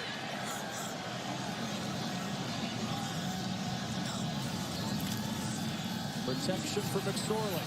McSorley stumbles and falls, and Michigan State gets the turnover on downs. Turnover on downs. Michigan State football. Timeout on the field. Sometimes the green turf helps the visitors in green. Going from Trace McSorley. This was earlier, a little frustrated there, and this was right at the end of that 4th down play where his feet slipped out from under him as he was getting ready to go. Coming off one of the best games you've ever played in the Ohio State loss. I got to imagine there is a little bit of frustration here. Missed opportunity perhaps on the short side option now. The quick pitch to Jefferson, and Jefferson gets a couple out near the 38-yard line. Garrett Taylor bangs him out there. Kevin, I like the play call over the option, but run it towards the field. Give your athletes opportunity to have space. When you run it into the boundary, you just run out of green grass. You get to the sideline too quick. By the time he makes that pitch, Ladarius is already almost on the bottom of the numbers. 2nd down and 8 for Michigan State. C.J. Hayes now in, replacing Cam Chambers, and Hayes lines up to Lewerke's left, which is to the bottom of the screen. He's that single to the bottom. On 2nd down, breaking a tackle is Jefferson and gets positive yardage. Good run by the freshman Ladarius Jefferson, who broke the tackle of Robert Windsor to get yardage to the 44, pickup of 6. Really good effort, tough running by the former Mr. Football and Gatorade Player of the Year out of the state of Michigan. Look at that. One, great vision to get back and realize where his blockers were. Keep fighting for extra yardage. And that's what they need out of their ground game, is the ability to make guys miss. You're not going to have everyone blocked up on every single play. Sometimes you got to keep fighting and break through tackles.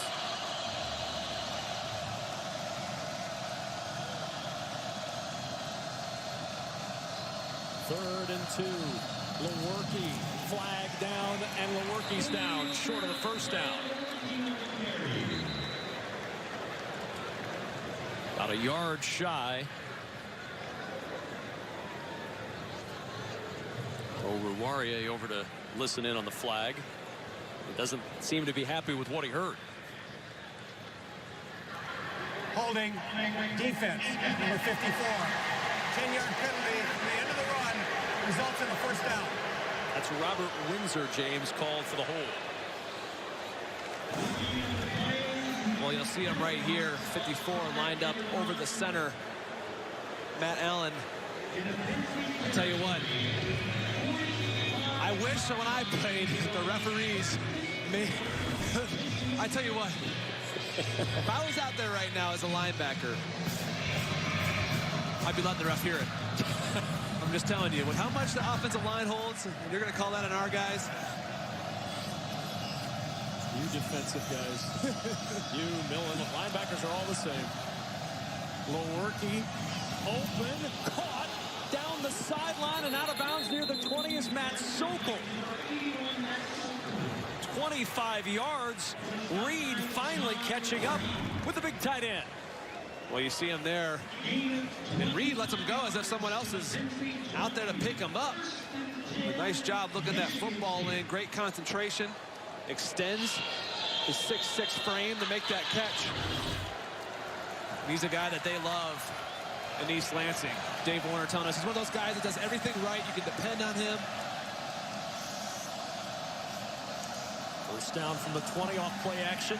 Lewerke with time. Open is Davis, and Davis at the pylon. Touchdown.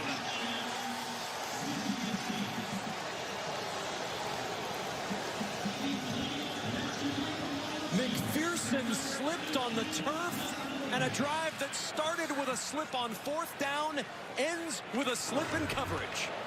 Well, let's see if he gets 1 foot down. And it looks like he does from that angle. Got a little closer. The ruling on the field on the previous play was a touchdown. The play is under further review. Well, we can't see his right foot. His left foot is out. Has been watching this in our studios in Los Angeles, just as referee Mike Cannon is right now. Mike, it's ruled a touchdown. I gotta tell you, these are so close, but I think you're all over it. That right foot gets down, the toe is down. He actually sticks the catch to me, and let's remember, what did they rule on the field? They ruled touchdown on the field. So it's got to be beyond a shadow of a doubt that the call was incorrect.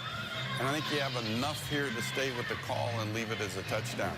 And again, the left foot's going to hit actually the pylon, and that would put him out of bounds. But that right toe on the turf, as you see it there, is enough to stay with the call. All right, here's the call, Mike. Thank you. After review, the ruling on the field stands. Touchdown. And it comes down to, just as Mike Pereira said, how was it called on the field? It was called a touchdown. That right foot enough to keep it as is. And Felton Davis has his 3rd touchdown catch of the year. Penn State had done a really nice job, Kevin, of bottling him up. But his ability, always 1 play away. Terrific touchdown catch.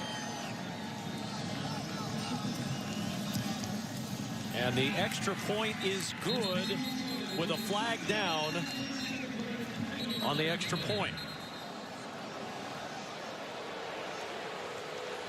Felton Davis had a catch for a touchdown last week and a touchdown run. Gets into the end zone again today, and this will be offside against Penn State. Offside. Defense number 5 lined up in the neutral zone. Penalties declined. Kick is good. Timeout. An East Division elimination game. Mark D'Antonio's squad missing 4 regulars, battling to stay alive in the fight for the East Division. For James Franklin and Penn State, the same, coming down to the wire at State College. The autumnal hues of Pennsylvania just starting to come into focus as we welcome you back inside Beaver Stadium, where this East Division showdown is knotted at 14 apiece with 6:10 remaining in the 3rd. How are the Spartans feeling? Pretty good, I would say. After that touchdown by Davis, gets them all knotted up at 14 apiece. And Michigan State, with life, will kick it away. Hamler is back deep. A short kickoff. Hamler on the run at the 10. Hamler slides through a tackle at the 20 and is down near the 25-yard line. Brown on the stop for Michigan State. Well, don't forget, tonight on BTN, it's a top 10 volleyball showdown here in Happy Valley as the Nittany Lions square off with the defending national champion Huskers. Big Ten volleyball powered by American Ethanol tonight at 8 Eastern right here on BTN and the Fox Sports app. Do not miss that match. 1st and 10 at the 25. Penn State with only 6 first downs today. The big play has been the ticket for the Nittany Lions. Pressure coming. McSorley has protection, and McSorley now with room to run. McSorley with a first down to the 35. Andrew Dowell finally caught it. Good work by that front offensive line for Penn State, James, really keeping the pressure off Trace McSorley. Yeah, Mike Tressel dialed up an X blitz into the interior of the offensive line, and 91, Jack Camper has to keep contained. When you have pressure coming up the middle, you have to set the edges.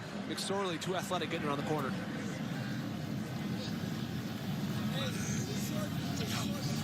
First down at the 35. Quick toss to Hippenhammer. Nice move by Hippenhammer. And down to the 38. That's positive yardage on a play that didn't look like it was getting it. Yeah, really nice job by Hippenhammer, making guys miss out there on the perimeter. But you see what team defense can do. You have a few guys missing tackles. You don't really worry about it when you have the effort from inside out and you get out of the Spartans defense. Guys flying to the football can negate big plays a lot of the time.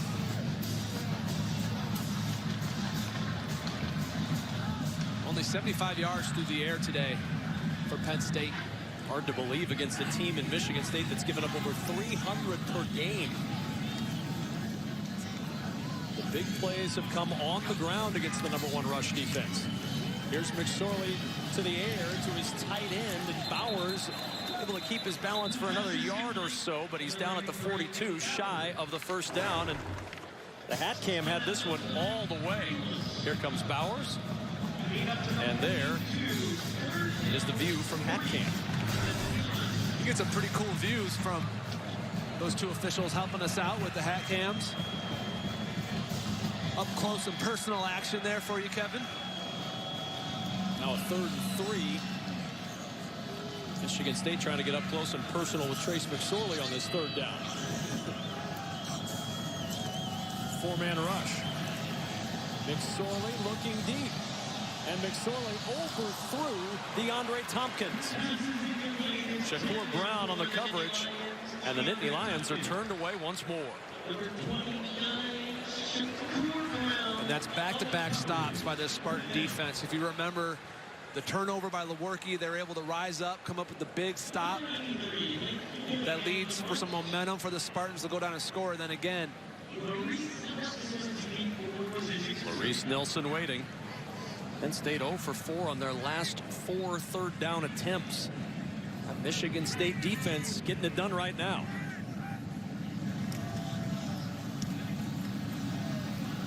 Nelson from the 14 fumbles that one, able to get it back at the 15. Nick Scott there to cover him up. Disaster averted for the Spartans as Nelson covers up the monk at the 14. Mark D'Antonio's squad trying for the lead next. Our statue. We are Penn State. We are in a battle here at Beaver Stadium. 14-14. Michigan State starts at their own 15-yard line. Lewerke, Davis, plucked that one out of the air and gets 5. The pocket was collapsing on Lewerke, and then Scott and Reed collapsed on Davis. really nice job by Lewerke. He knew he had pressure in his face. He had an unblocked guy coming at him, so he had to get rid of the football, and delivers a nice, accurate strike to Davis. Takes the hit. Last year, Brian Lewerke, we mentioned at the top of the broadcast, 400 yards and 2 touchdowns through the air against Penn State. 146 today in a tie game. Michigan State won that one last year, 27-24, in a game delayed 3 hours and 22 minutes by weather. Play clock is at 1. Lewerke on the short side option. The pitch goes out of bounds, trying to hit Hayward on the pitch, and it's out at the 19. And Lewerke audible to that. He saw something that Penn State was aligned in, that he liked it. Just a inaccurate pitch to his tailback. So now 3rd and 6. They've converted 1 third down in each half today. This is the loud part of the stadium down here, Kevin, with the student section.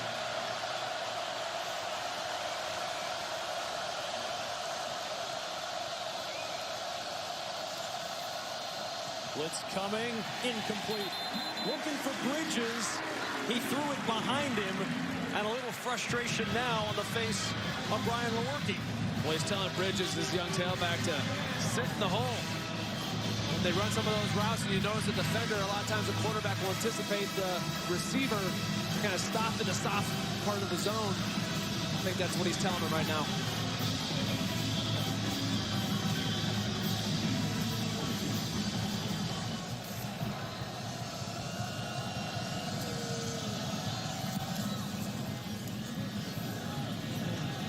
Short punt, bounces right to Tompkins. Fortunate he was paying attention. And a timeout at the 40-yard line. We are.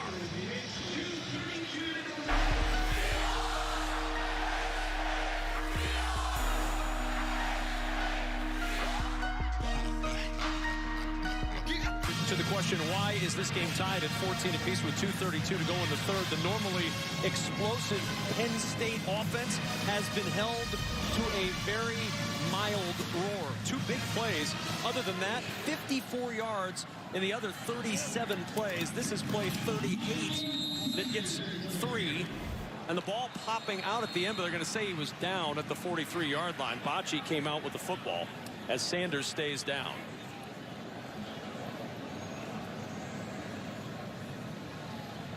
Miles Sanders with 149 yards will limp to the sideline. Watch the ball come out after the knee is down here. Let's see, right. Ooh, boy. That was loose. That's why Michigan State was celebrating on the sideline. They're thinking this should. 2nd and 7, not going to get looked at. McSorley on the roll to the sideline. Catch is made, and that's a first down. Brandon Polk into Michigan State territory at the 47. Trey Person on the coverage as Sanders tries to walk that off. Ricky Slade in at running back, the freshman. I'm really surprised they didn't give that another look. It looked like that ball was coming out. You can see why he's limping a little bit, because he was crunched up there on the bottom of that pile.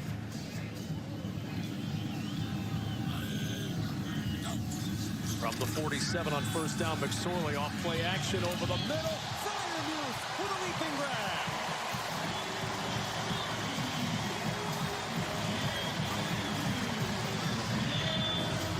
Well, that's what the big 6'5" target could do for you. Look at where the ball was placed. Just over the top of Joe Bocce. Freiermuth, full extension.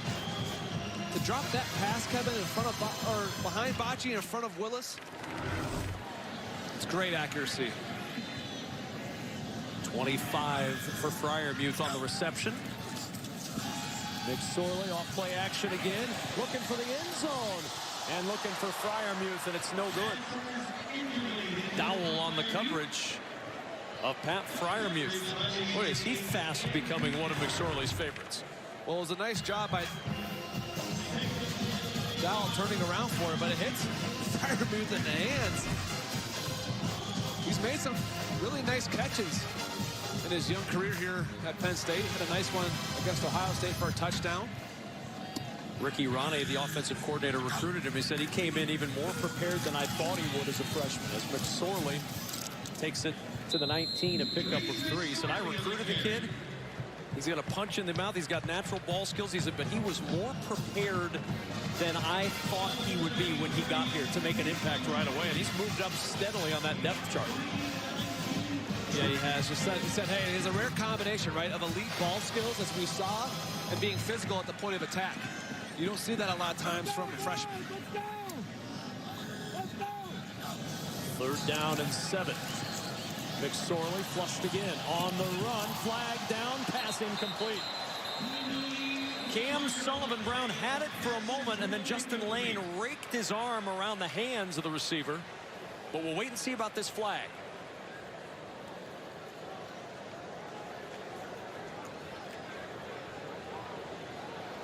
And it's against Penn State. So Mark D'Antonio's got a decision. Do you put him back out there for another 3rd down and back him up perhaps out of field goal range, or do you let him try a game-leading field goal?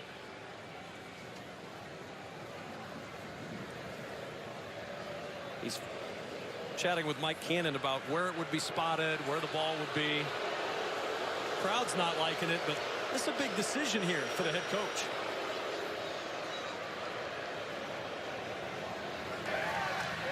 There are 2 fouls on the play, both against the offense. Holding, offense number 74. Penalties declined. Holding, offense number 71. Penalties declined. 4th down.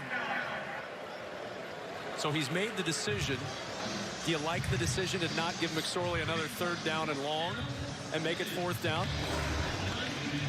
I do. I mean, when you look at the fact that the conversation, Kevin, was over where's the spot of the ball going to be, which was one of these holding calls a little further back than the other. Can I get an advantage here? With a guy as talented as Trace McSorley that can do so much improving, I like this decision to make him kick the field goal. Jake Pinniger from 37. And the kick by Pinniger is on the way. Off the upright and no good.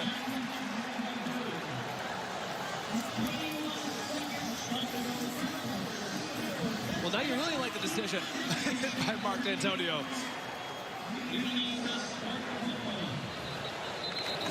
Her reaction was the same as most fans here at Beaver Stadium. Look at the hat cam here. No question that didn't get over the crossbar. And Michigan State jumping off the field in a tie game. I'm really curious what you say to a kicker when he misses one. It's one of those conversations. Don't miss again. But that's what I'm saying. Like, what technique are you coaching up in that moment?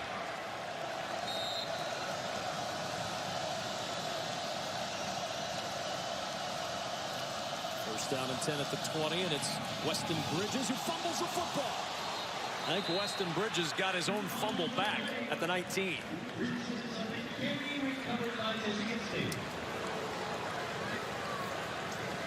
And that is going to be the final play of the 3rd quarter in State College. We're going to the 4th. Michigan State still has the ball, barely in a tie game.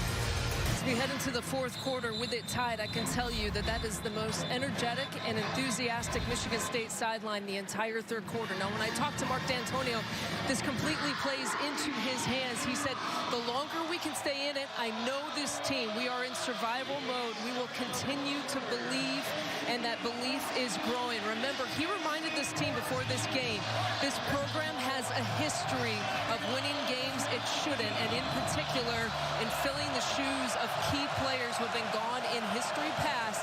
They've done it before. His message to this team, you can do it again today. 3 receivers and his top running back not here. Lewerke on the run, had to throw it away. Sharif Miller providing the heat. And to Lisa's point, James Laurinaitis, the most wins against AP top 10 since 2013. Alabama, Ohio State, Oklahoma, Clemson, and Michigan State. You've got little kids. You know, there's one of these things is not like the other. Sesame Street. If you were just to poll the average college football fan, I don't think they'd pick Michigan State as one of the 5 winningest programs against the top 10 over the last 5 years, but that's what they are. No, you're absolutely right. And Mark D'Antonio does a tremendous job in weeks like he had this week. A disappointing loss at home, making sure his kids see the big picture. 3rd and 11. Lewerke with pressure up the middle, and it's incomplete. Garrett Taylor with a diving attempt at the pick. Micah Parsons providing the heat on Lewerke. And the punt team coming on for Michigan State. Well, you see that pass rush ability that Micah Parsons has. They struggled on where to line him up. Whether DN, linebacker, they put him at linebacker. And miscommunication there. When you have pressure in your face, Kevin, you got to get rid of the football. You have to mess up timing. And you can see it right there. Davis thought he was going to throw it to the left. He went the other way. Here's KJ Hamler from the 43. Hamler backing up. Hamler gets right back to where he fielded the punt. Buried by Spartans there. We talk about those missing Spartans from this lineup, and you're talking about L.J. Scott, Cody White, Darrell Stewart, Jalen Naylor. Over at the offensive line, this is the 6th different offensive line starting combo in 6 games. David Beadle, Kevin Jarvis not here as well today.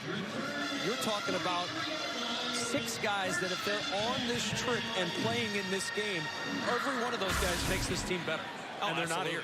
Absolutely. And the most glaring is obviously L.J. Scott. Just the ability that he has to make guys miss.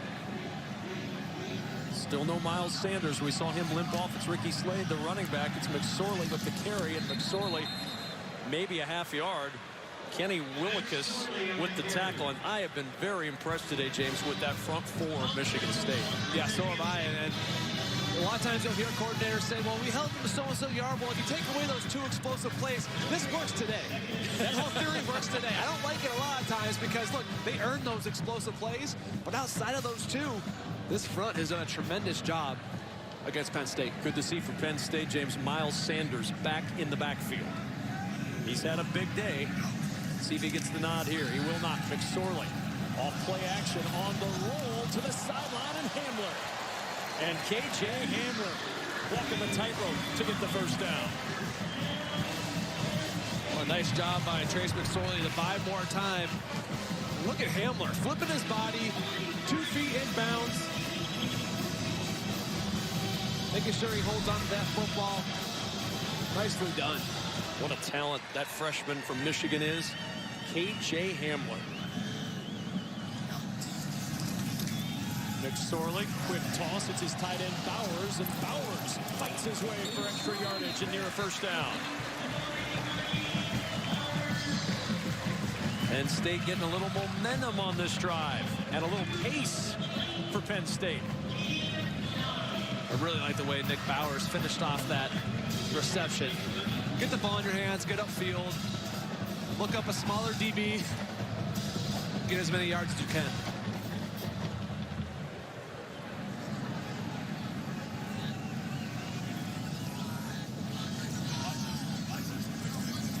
Second down and a yard, play clock at 10. McSorley to Sanders.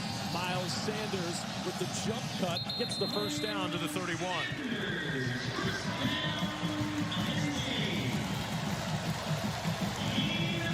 He had a nice jump cut, but an even better tackle, I believe, by Andrew Dowell. Because if he doesn't make that tackle, that's another one of those explosive plays. I'm looking at it from up here. I thought he was. I thought that was going to be a broken tackle. Nice job. Good hand strength, arm strength to bring him down. 11th first down of the day for Penn State. Again, big plays have limited the availability of first downs. McSorley on the roll, floating it up, open, incomplete. He had Tompkins with a step on Person. Number 5, number 24, Tuesday night on The Journey, the powerful story of that man, Michigan State defensive tackle Raekwon Williams, who's overcome personal loss to mature into a defensive force for the Spartans. Don't miss The Journey, Big Ten Football 2018, Tuesday, 10:30 Eastern, right here on BTA. 22nd consecutive start today for Raekwon Williams. 2nd and 10 at the 31. Sanders, and Sanders toppled by Williams and Jack Camper.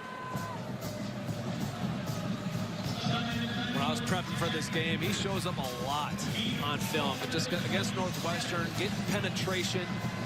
He's been playing well today as well.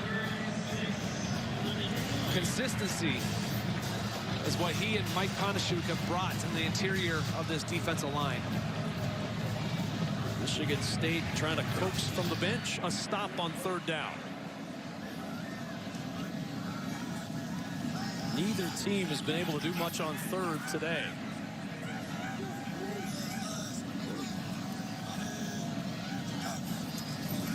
McSorley with time. Now on the run, fires, caught, first down and goal. Hammer found the crease, and he's down at the 5.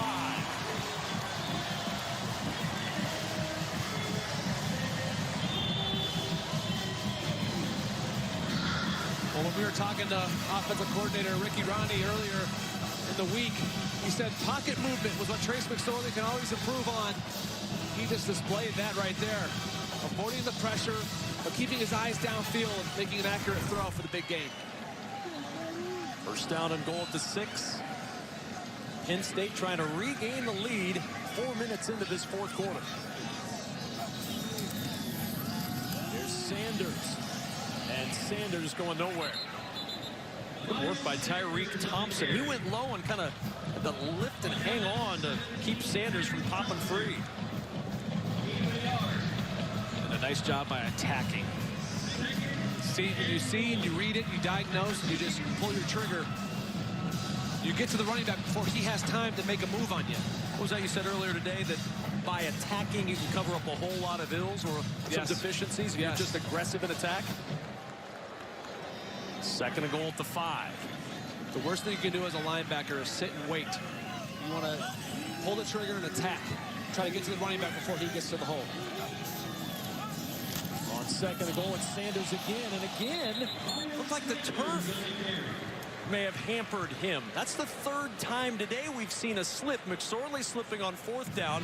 They slipped in coverage on the Davis touchdown. And now, watch this here. Yeah, he's trying to dip underneath of Ponachute.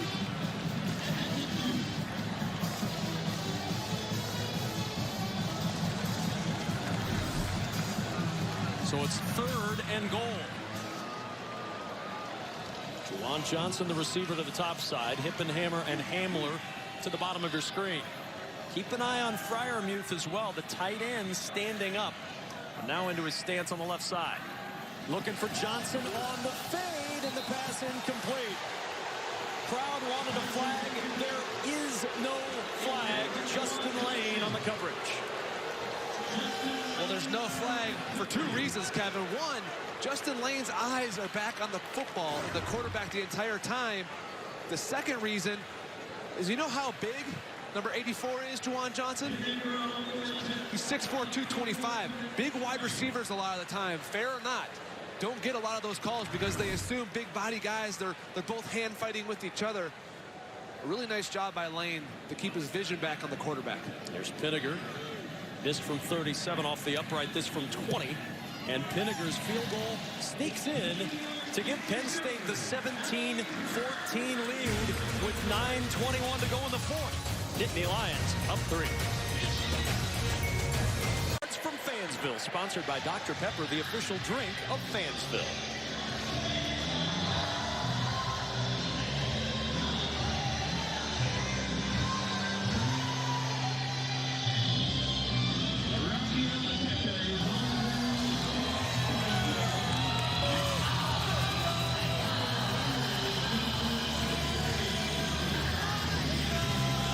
Fans here in Happy Valley have been treated to some dandies over the last few weeks. Of course, the Ohio State game 2 weeks ago came down to the wire. This one looking like it's coming down to the wire. Penn State has had a knack for close games of late. Their last 4 losses by just a combined 8 points. And the kickoff into the end zone down by Hayward for a touchback. Out to the 25 comes Michigan State. So now it's on the shoulders, James, of Brian Lewerke to try to bring this team back on the road down 3 with one of your main goals at the start of the season on the line, a chance to compete and win the East Division and represent the East in the Big Ten Championship game. Yeah, and it's putting a lot on his shoulders. The fact that you can still have the opportunity or the image of run the football to try to appear balanced, but they only have 90 on the ground today. They're still struggling to be dynamic on the ground. So you're putting all that weight on his shoulders to find these wideouts, and these wideouts are all banged up. They'll run on 1st down. And it's Jefferson who's brought down by Koa Farmer. Good 1st down carry to the 30-yard line. And so at home, you might be saying, well, why are they running the football? They've only got 90 on the ground. Well, when you're able to do it like that for a 5-yard gain, and now it's 2nd and 5, that allows you to have so many more options as a play caller between run, pass, play action now comes into play. When you allow a team to just say, you know what, they're just going to pass all the time, then you allow those talented defensive ends at Penn State just put their hand in the ground and rush. And you don't want that. 2nd and 5. That was awkward. Lewerke, and that's incomplete to Jefferson. It's an incomplete pass. Something went wrong right from the beginning on that play. You had both Hayward and Jefferson in the backfield. Let's see if this is a forward pass. Yeah, no question. Yeah, you're right. It looked like there was some miscommunication between Hayward, maybe timing. Lewerke was sitting there like he was doing a fake to a ghost. Now this crowd really comes into play.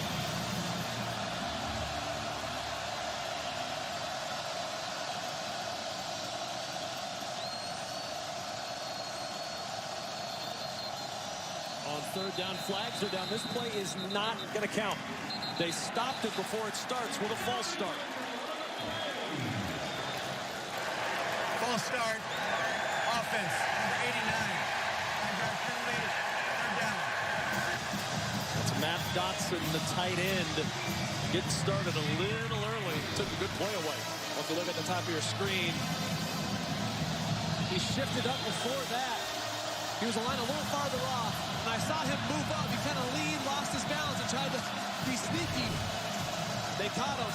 And that's what happens when you hear this atmosphere, this crowd noise, and these fans get fired up. It's tough to hear.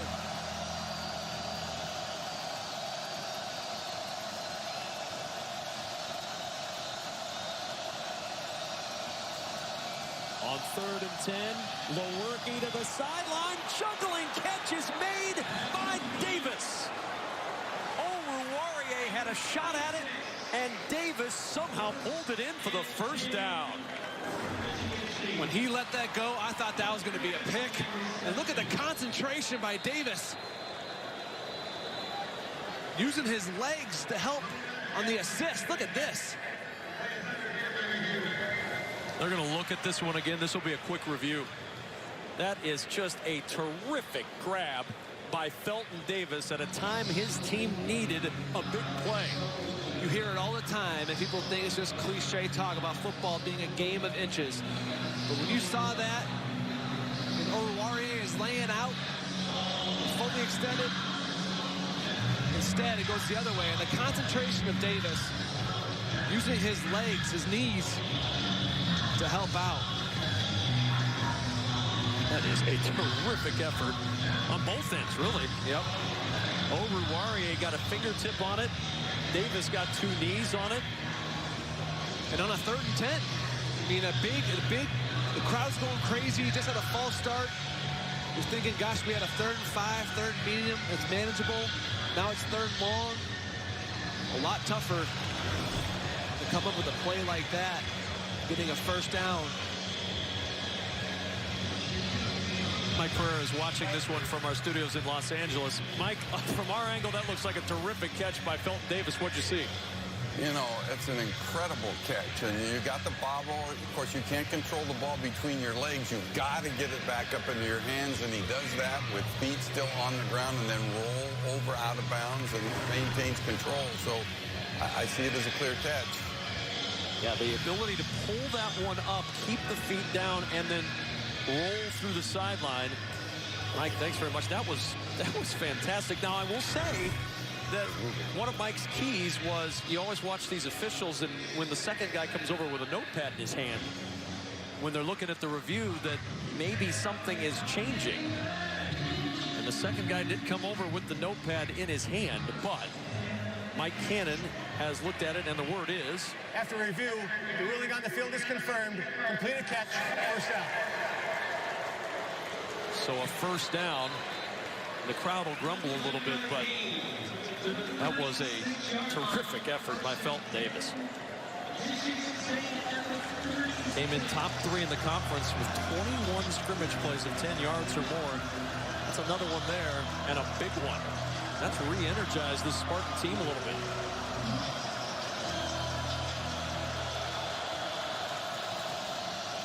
Circle the motion man. And the give is to Jefferson. And Jefferson twists to the 40-yard line for 4. I feel like we've said that before today, James. A first down carry that gets 4. We have a lot, and they run that power play over and over. It's what Michigan State has done since back when I was in school. They just love to run power. They love to just wear you down, and they stick with it. Even when everyone thinks it's not successful, it's not working. Mark D'Antonio is going to stick with the ground game. Trenton Gillison in for the first time at tight end for Michigan State. Pressure coming. Quick toss. It's Jefferson out of the backfield, and Jefferson fighting for the first down. Koa Farmer finally able to finish him off at the Spartan 48. Nice quick decision by Brian Lewerke to get the ball out of his hands to his tailback. Give him some time and space to make a move, make a play. The thing about Ladarius Jefferson and Connor Hayward is that they do a nice job as receivers. They're both really athletic.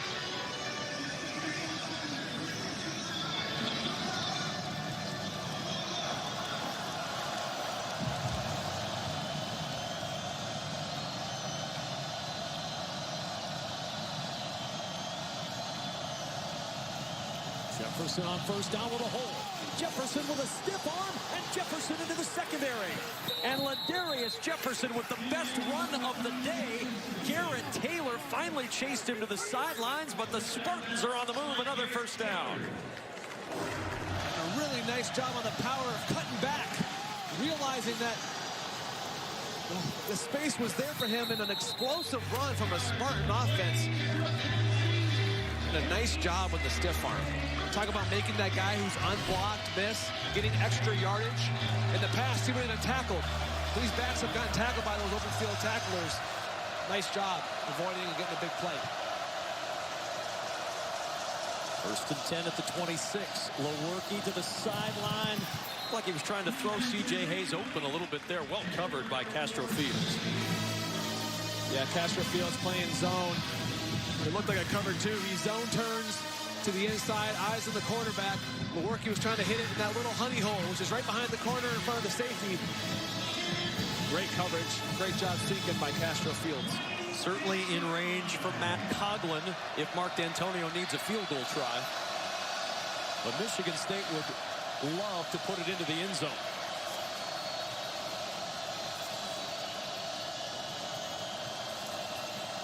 Lewerke swings it to Hayward. And Hayward, they closed quickly. Lewerke was right there to get him at the line of scrimmage. No gain on the play, and it's 3rd down and 10.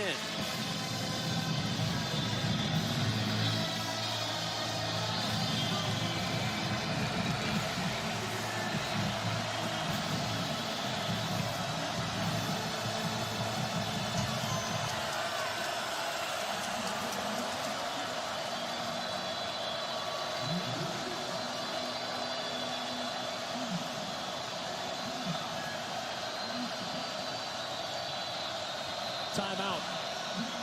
Before this one gets started, James Franklin came running down to get the timeout. We'll take it with him. Tight game at State College. State Farm here to help life go right. Talk to a State Farm agent today. And by Discover Card, the official credit card of the Big Ten Conference. Kevin Kugler, James Laurinaitis, Lisa Byington, our BTN crew on hand. East Division elimination game with Penn State. Up by 3. 3rd and 10 Spartans at the 26 of Penn State. 5:51 to go. And Lewerke on 3rd down has struggled, as has this team. Motion from Davis. Play action. Lewerke swings to Davis on the sideline, and he's out of bounds.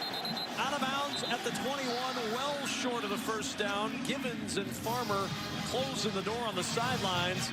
And now here comes Matt Coughlin to try to tie it up for Mark D'Antonio's Spartans. Coughlin this year, a perfect 8 for 8. He hit the game winner against Penn State a year ago. This from 40. He's hit his last 16 field goals dating back to a year ago to tie it on the road. And it's a fake. They'll run a fake wide open, and it's inside the 5 and knocked away. Instead of a 40-yard tying field goal try, they run a fake and try to get it to Raekwon Williams.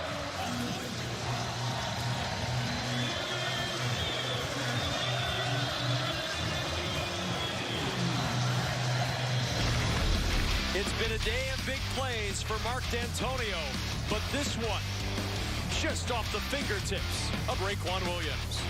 We'll try a fake field goal that comes up empty on a toss intended for Raekwon Williams. And now Penn State starts from their 22 on 1st down. Trace McSorley to the air, to the sideline. That's Juwan Johnson, and Johnson churning out near the 40-yard line. Willis and Lane combine on the stop out at the 37, a 1st down. Well, back to this fake. We need your big D tackle calling for the ball, putting his hand up. That's a catch, if not for the great play by Garrett Taylor. When he comes over, hits him in the head. Not much room up the middle for Sanders now with Hanashuk on the tackle as we check in Chicago. An update with Mike Hall. Kevin, you're watching a game that might be a top 10 upset. LSU is about to deliver one to Georgia. This is a 36-yard catch from Justin Jefferson, which would set up Joe Burrow, the LSU QB, to get the score. There's less than 6 minutes to go down in the Bayou. LSU leads by 13. Former Buckeye quarterback Joe Burrow doing good work with LSU right now. Thank you, Mike Hall. As McSorley on second down had to get out of the way of Will Fries, and the pass deflected and incomplete. Andrew Dowell with the deflection.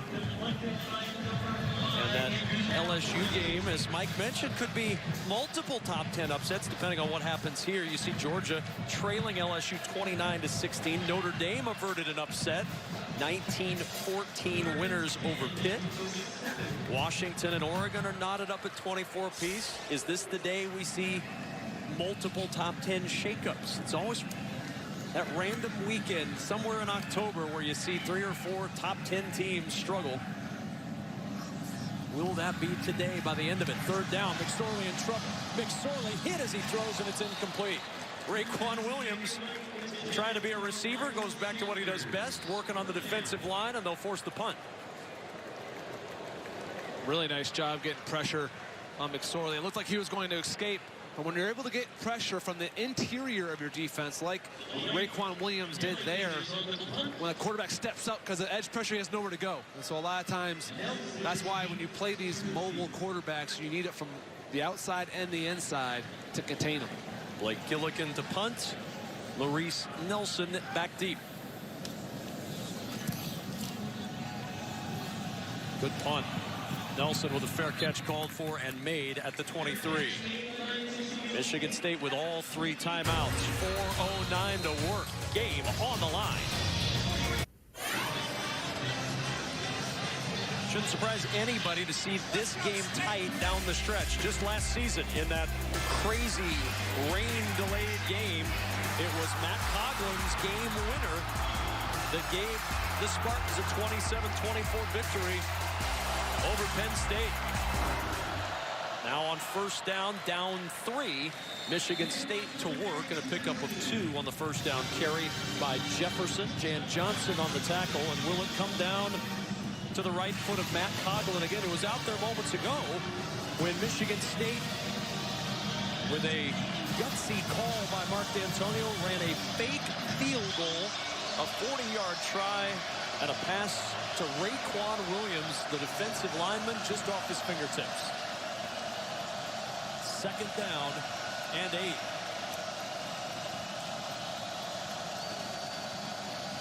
Lewerke with pressure coming late, almost intercepted by Garrett Taylor.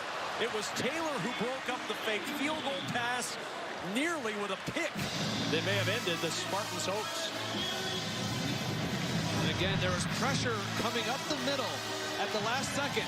Cam Brown, so Lewerke knows that his timing has to speed up. And so he's waiting for the route. He says, you know what, I have to let this go or it's a sack.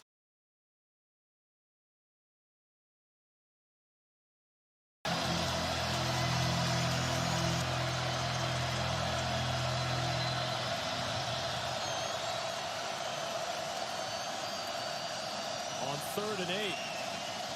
Lewerke, a dart to Davis, first down. When you need the chains to move, Felton Davis III is the most likely target. To have a big body like that, he uses it to shield the defender. Tough catch. Always coming up with big plays for the Spartans. From the 35, a little pace. Lewerke hit, the ball pops out and out of bounds.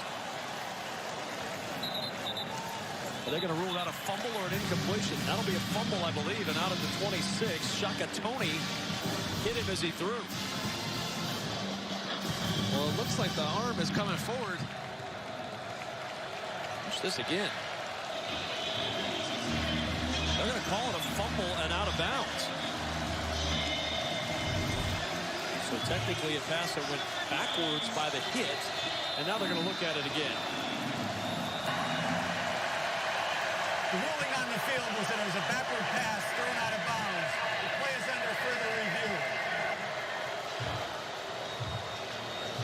they're going to look to make sure. This is a big review for Michigan State from a field position standpoint and a down and distance standpoint with 3:02 to go in the fourth.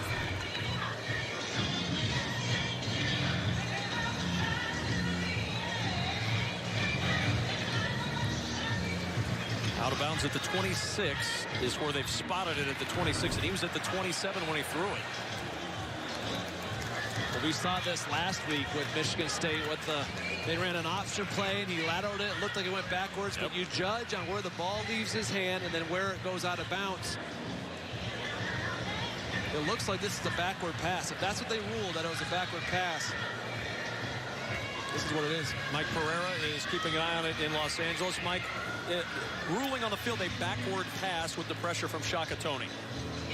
We think it might be a forward pass here because the arm does start forward with the ball, and then he's hit, which causes the ball to go backwards. So even though the ball goes backwards, it's still the forward motion of the arm that's into play. So as we look at it, we think, and again, look, ball, arm moving forward, arm contact by the defense caused it to go backwards. So not going to be at all surprised here if they turn this into an incomplete forward pass. Which certainly would make Mark D'Antonio happy. Mike, thank you so much. Mike Pereira in our studios in Los Angeles.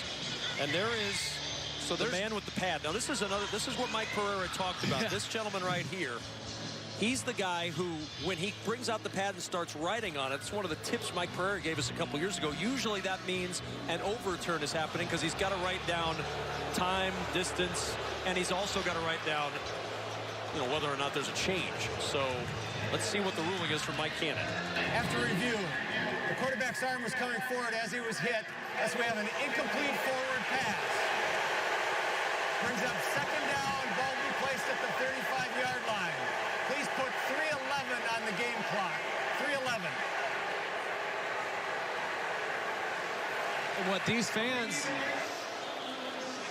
Thank you. These fans are upset because all they saw was a backward pass. They don't understand. It doesn't matter. The ball was going forward, or his arm motion was going forward. It doesn't matter where the ball went at that point. So it's second down and 10. Now hold on a second. Mike Cannon, the referee, is being summoned over to talk with James Franklin and let him know why that was overturned. You could read his lips. He threw a backwards pass.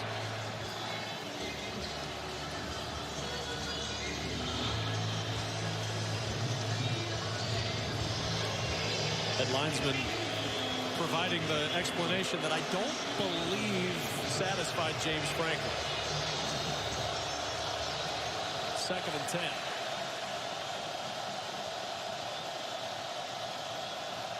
Four-man rush. Lewerke with the catch at the 40-yard line for his tight end, Matt Dotson. 5 yards shy of the first. Micah Parsons with the tackle. Another big third down coming up here for Michigan State. This crowd will make it rough on Brian Lewerke. I think this is 4-down territory if you're the Spartans. You have all 3 timeouts. But with that dangerous offense, you got to get points.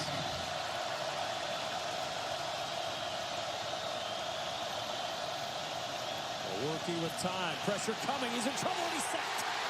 Windsor with the sack. The ball popping out. They'll rule it down on the sack from Robert Windsor.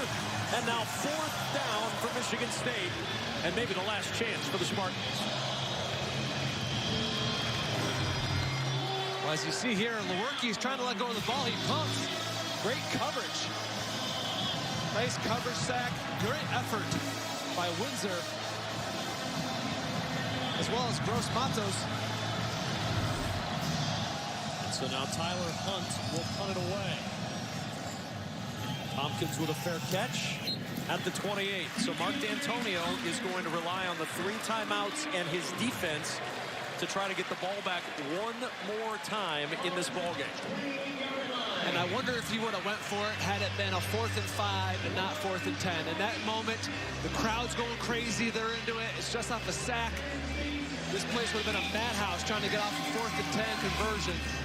So instead, you have 3 timeouts. You have a defense that's been playing really well.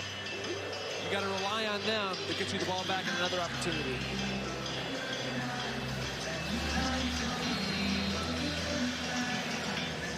So a first down and 10. And McSorley and company can put this away. McSorley on the keep. And McSorley wrapped up Dowell, the first to get to him. Williams finishing him off at the 31. And there's timeout number 1 used by Michigan State. Let's take a look at today's Quicken Loans Making the Right Play, presented by Rocket Mortgage by Quicken Loans. And it was really this Penn State squad getting it done, with Miles Sanders making the right play, making the right spin, making the right cut, making the right moves. All the right moves for the touchdown.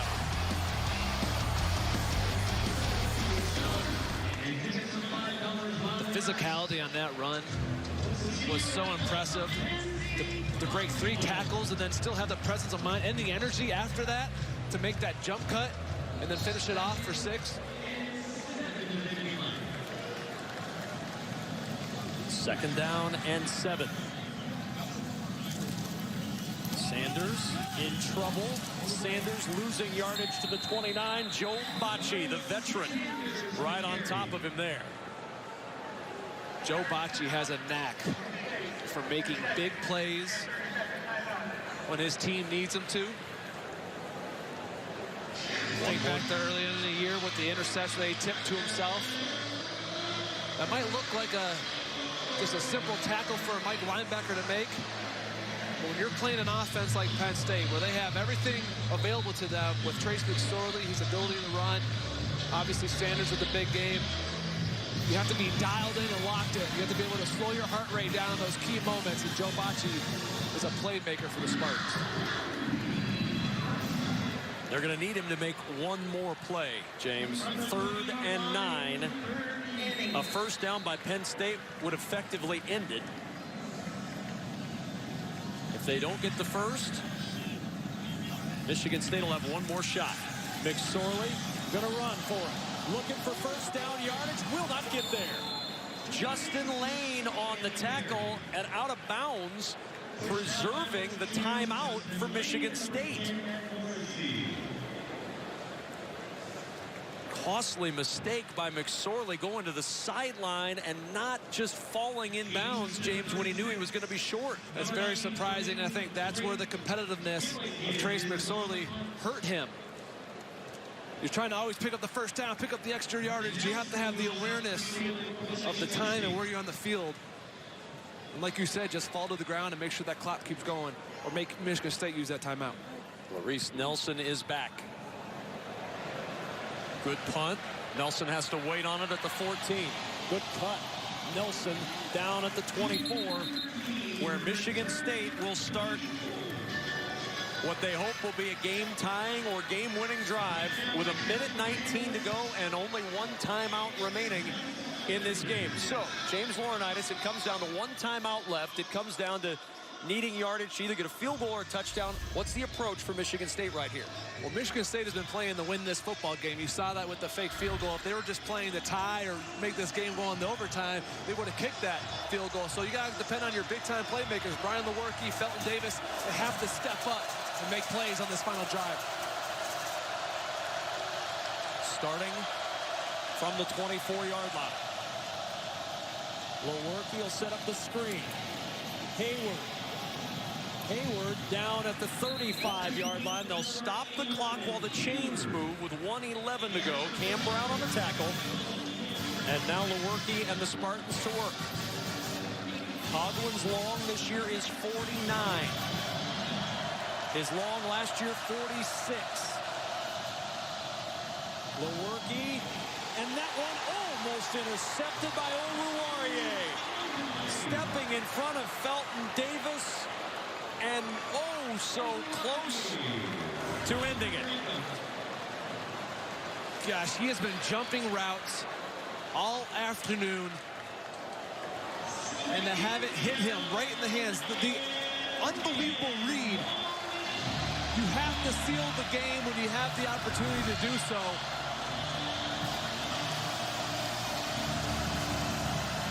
Second and 10 at the 35. Davis to the bottom of the screen now. Lewerke follows him there. On 2nd and 10. Lewerke over the middle. It is caught at the 45-yard line, and down at the 44 is Lawrence Nelson. Here come the Spartans. Clock stopping, 51 seconds to play. Ball at the 44. They probably need 14 more yards to get into decent field goal chance for Coughlin. Plenty of time with a timeout left.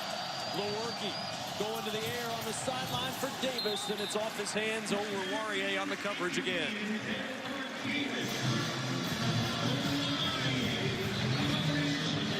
Lewerke has played an unbelievable game. For injured player. And it's Davis still down on the field, James, for Michigan State. Every Spartan fan catching their breath right now.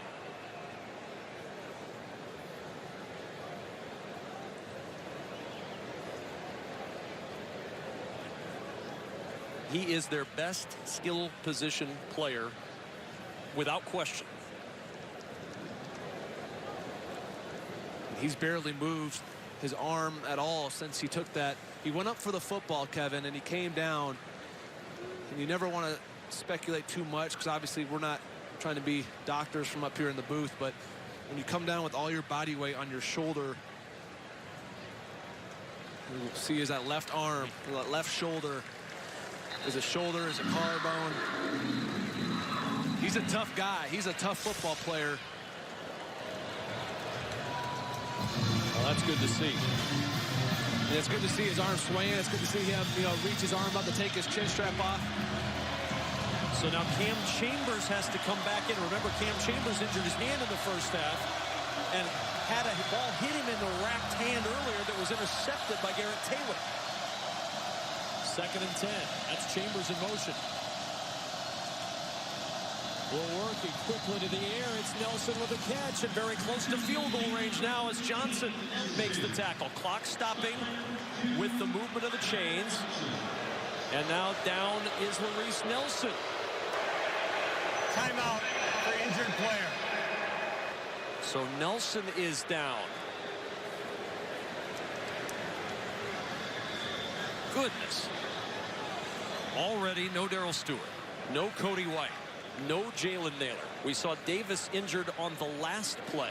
Now Lawrence Nelson injured on this play right here. And it looks like he gets bent back. I mean, his leg gets caught under him. His right leg gets caught underneath him here. And watch his upper body go back. And they're going to get him up and move him to the sideline very carefully. That brings in sophomore Andre Welch. Little used sophomore, I should add, but Davis is back out on the field for Michigan State. The clock had stopped with the first down, so we'll mention no 10-second runoff there because it had stopped to move the chains. 1st and 10 at the 33. Lewerke looking to the sideline, too tall for Davis. Lewerke out there, and Gross Matos with a little bit of pressure and a bump for Lewerke after the pass. Yeah, Lewerke, he sailed that ball on purpose. He understood that they had pressure. I'm not going to try to force it. I've got to wait with the few on these Penn State DBs. Lewerke could have ended the game earlier on this drive, so he let that sail. Live to fight another down. There's Matt Coughlin. Will it be his moment soon? 2nd and 10 at the 33 of Penn State. Swing pass, Hayward. Hayward out of bounds. Heads up play by Hayward. Ran out of room. Ran out of bounds to save the timeout with 25 seconds to go. And they're very much in Coughlin field goal range now. Yeah, they are. And you have to wonder if there's not some. Here we go again on this Penn State defense. Having the lead, 4th quarter, a team's driving. This is a massive 3rd down here. 3rd and 2. Michigan State trying to rally for one of the biggest upsets in the Big Ten this year. On 3rd down, Lewerke down the sideline. He's got it. Touchdown, Davis. And the Spartans take the lead. 19 seconds to go, and Michigan State is on top.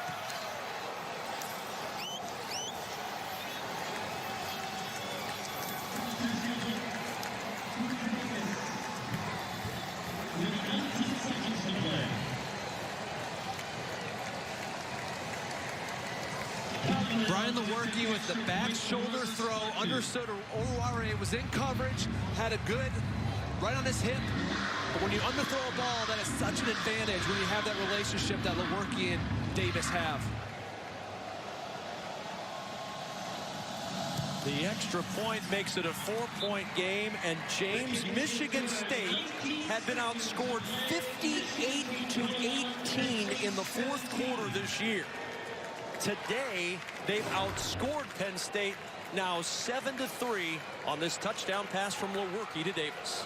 And you see the ball's underthrown on purpose. He knows his wide receiver's going to adjust.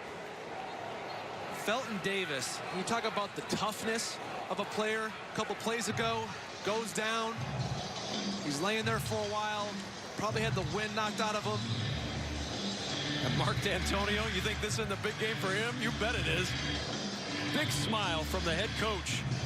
What did he tell Lisa Byington? We've won big games, missing players so many times in this program, and they're 19 seconds away from one of the more improbable wins that Mark D'Antonio's had in recent history.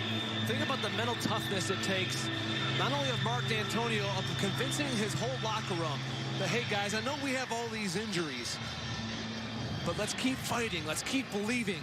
And things didn't go perfect for them in this football game either. You talk about the explosive runs. You come in here thinking we have a great #1 ranked in the country run defense, and then they get run over on some big explosive plays. Speaks a lot about the character of the Spartan football team. Again, they're missing 6 regulars who didn't even make the trip. 3 at the wide receiver position. Here's Hamler. He can make a big play. Hamler to the 20. Reversing to the 25. And now at the 27, where Penn State will have 13 seconds to work. This earlier, remember, Penn State had a chance to grab the lead, but a Dortch field goal kept the game tied at 14. Penn State would sorely love to have those 3 on the board right now, because it puts a field goal for a win in the conversation. That is not a part of the conversation now. 2 timeouts, 13 seconds, and Penn State needs 74 yards and a touchdown to win it. And a timeout used by Mark D'Antonio. Something the head coach didn't like from what he saw on that Penn State offense. The 3rd and final timeout. This will be a 30-second timeout. Boy, oh boy, Michigan State coming into this game a prohibitive underdog to Penn State with all the injuries, the lack of a run game, a defense that had given up 300-yard passing days to 3 quarterbacks in 5 games this year. And yet, Trace McSorley held to 172 yards passing, and Michigan State 13 seconds, James, from a mammoth upset and eliminating essentially Penn State from the East Division conversation. McSorley on 1st down. Going over the middle. Leaping grab is made by Hamler. Clock will stop with 6 seconds to go. And the timeout is used by Penn State. 1 timeout remaining for the Nittany Lions. The ball at the 46. And now is it just see how far you can throw it, Trace McSorley? It has to be. See how far you can throw it, Trace, get it to the end zone. The tricky part with that is you have to make sure, because you're so far away, your guys have enough time to get to the end zone before you let the ball go. Kevin, you bring up Michigan State and the impressive job. Think about this, too. They played an emotional game against Northwestern. The disappointment of that. And Penn State obviously is healthier, but they're also coming off a bye. And so they've had more time to prepare for this one. Their bodies are fresher. Everything was stacked against the Spartans in this one. Shows a lot about the job Mark D'Antonio has done. 6 seconds to go. McSorley flushed. Now he's got one chance. Got to throw it as deep as he can and hope for a miracle. And this one knocked away. Michigan State with the upset on the road. 8th-ranked Penn State falls at home to unranked Michigan State. 21-17. The stunning final in State College. And for the second home game in a row for Penn State, you had the lead in the fourth quarter, and you weren't able to hang on. But I think it speaks to more. We've talked about it over and over. The injuries for the Spartans, to be able to overcome all of that. Your run defense didn't really travel well with you today.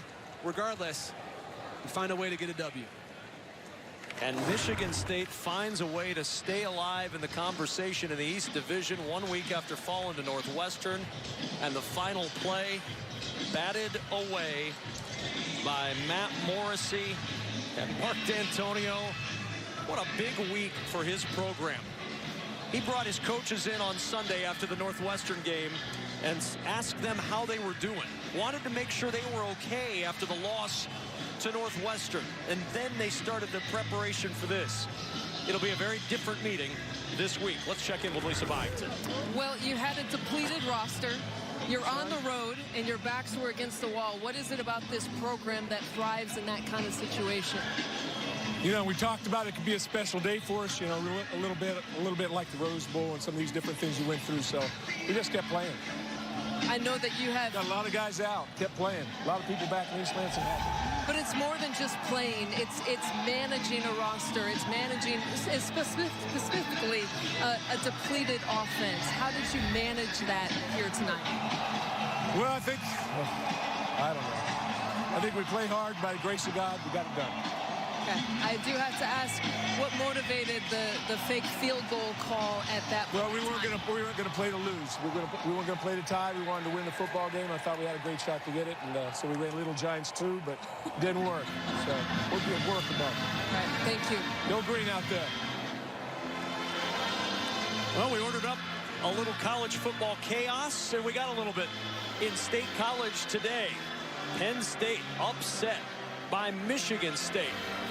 And college football seemingly always delivers. Our final at Beaver Stadium, Michigan State wins at 21-17. The State Farm postgame report is coming up with scores and highlights from a busy Big Ten Saturday. For James Laurinaitis and Lisa Byington, I'm Kevin Kugler saying so long from Penn State.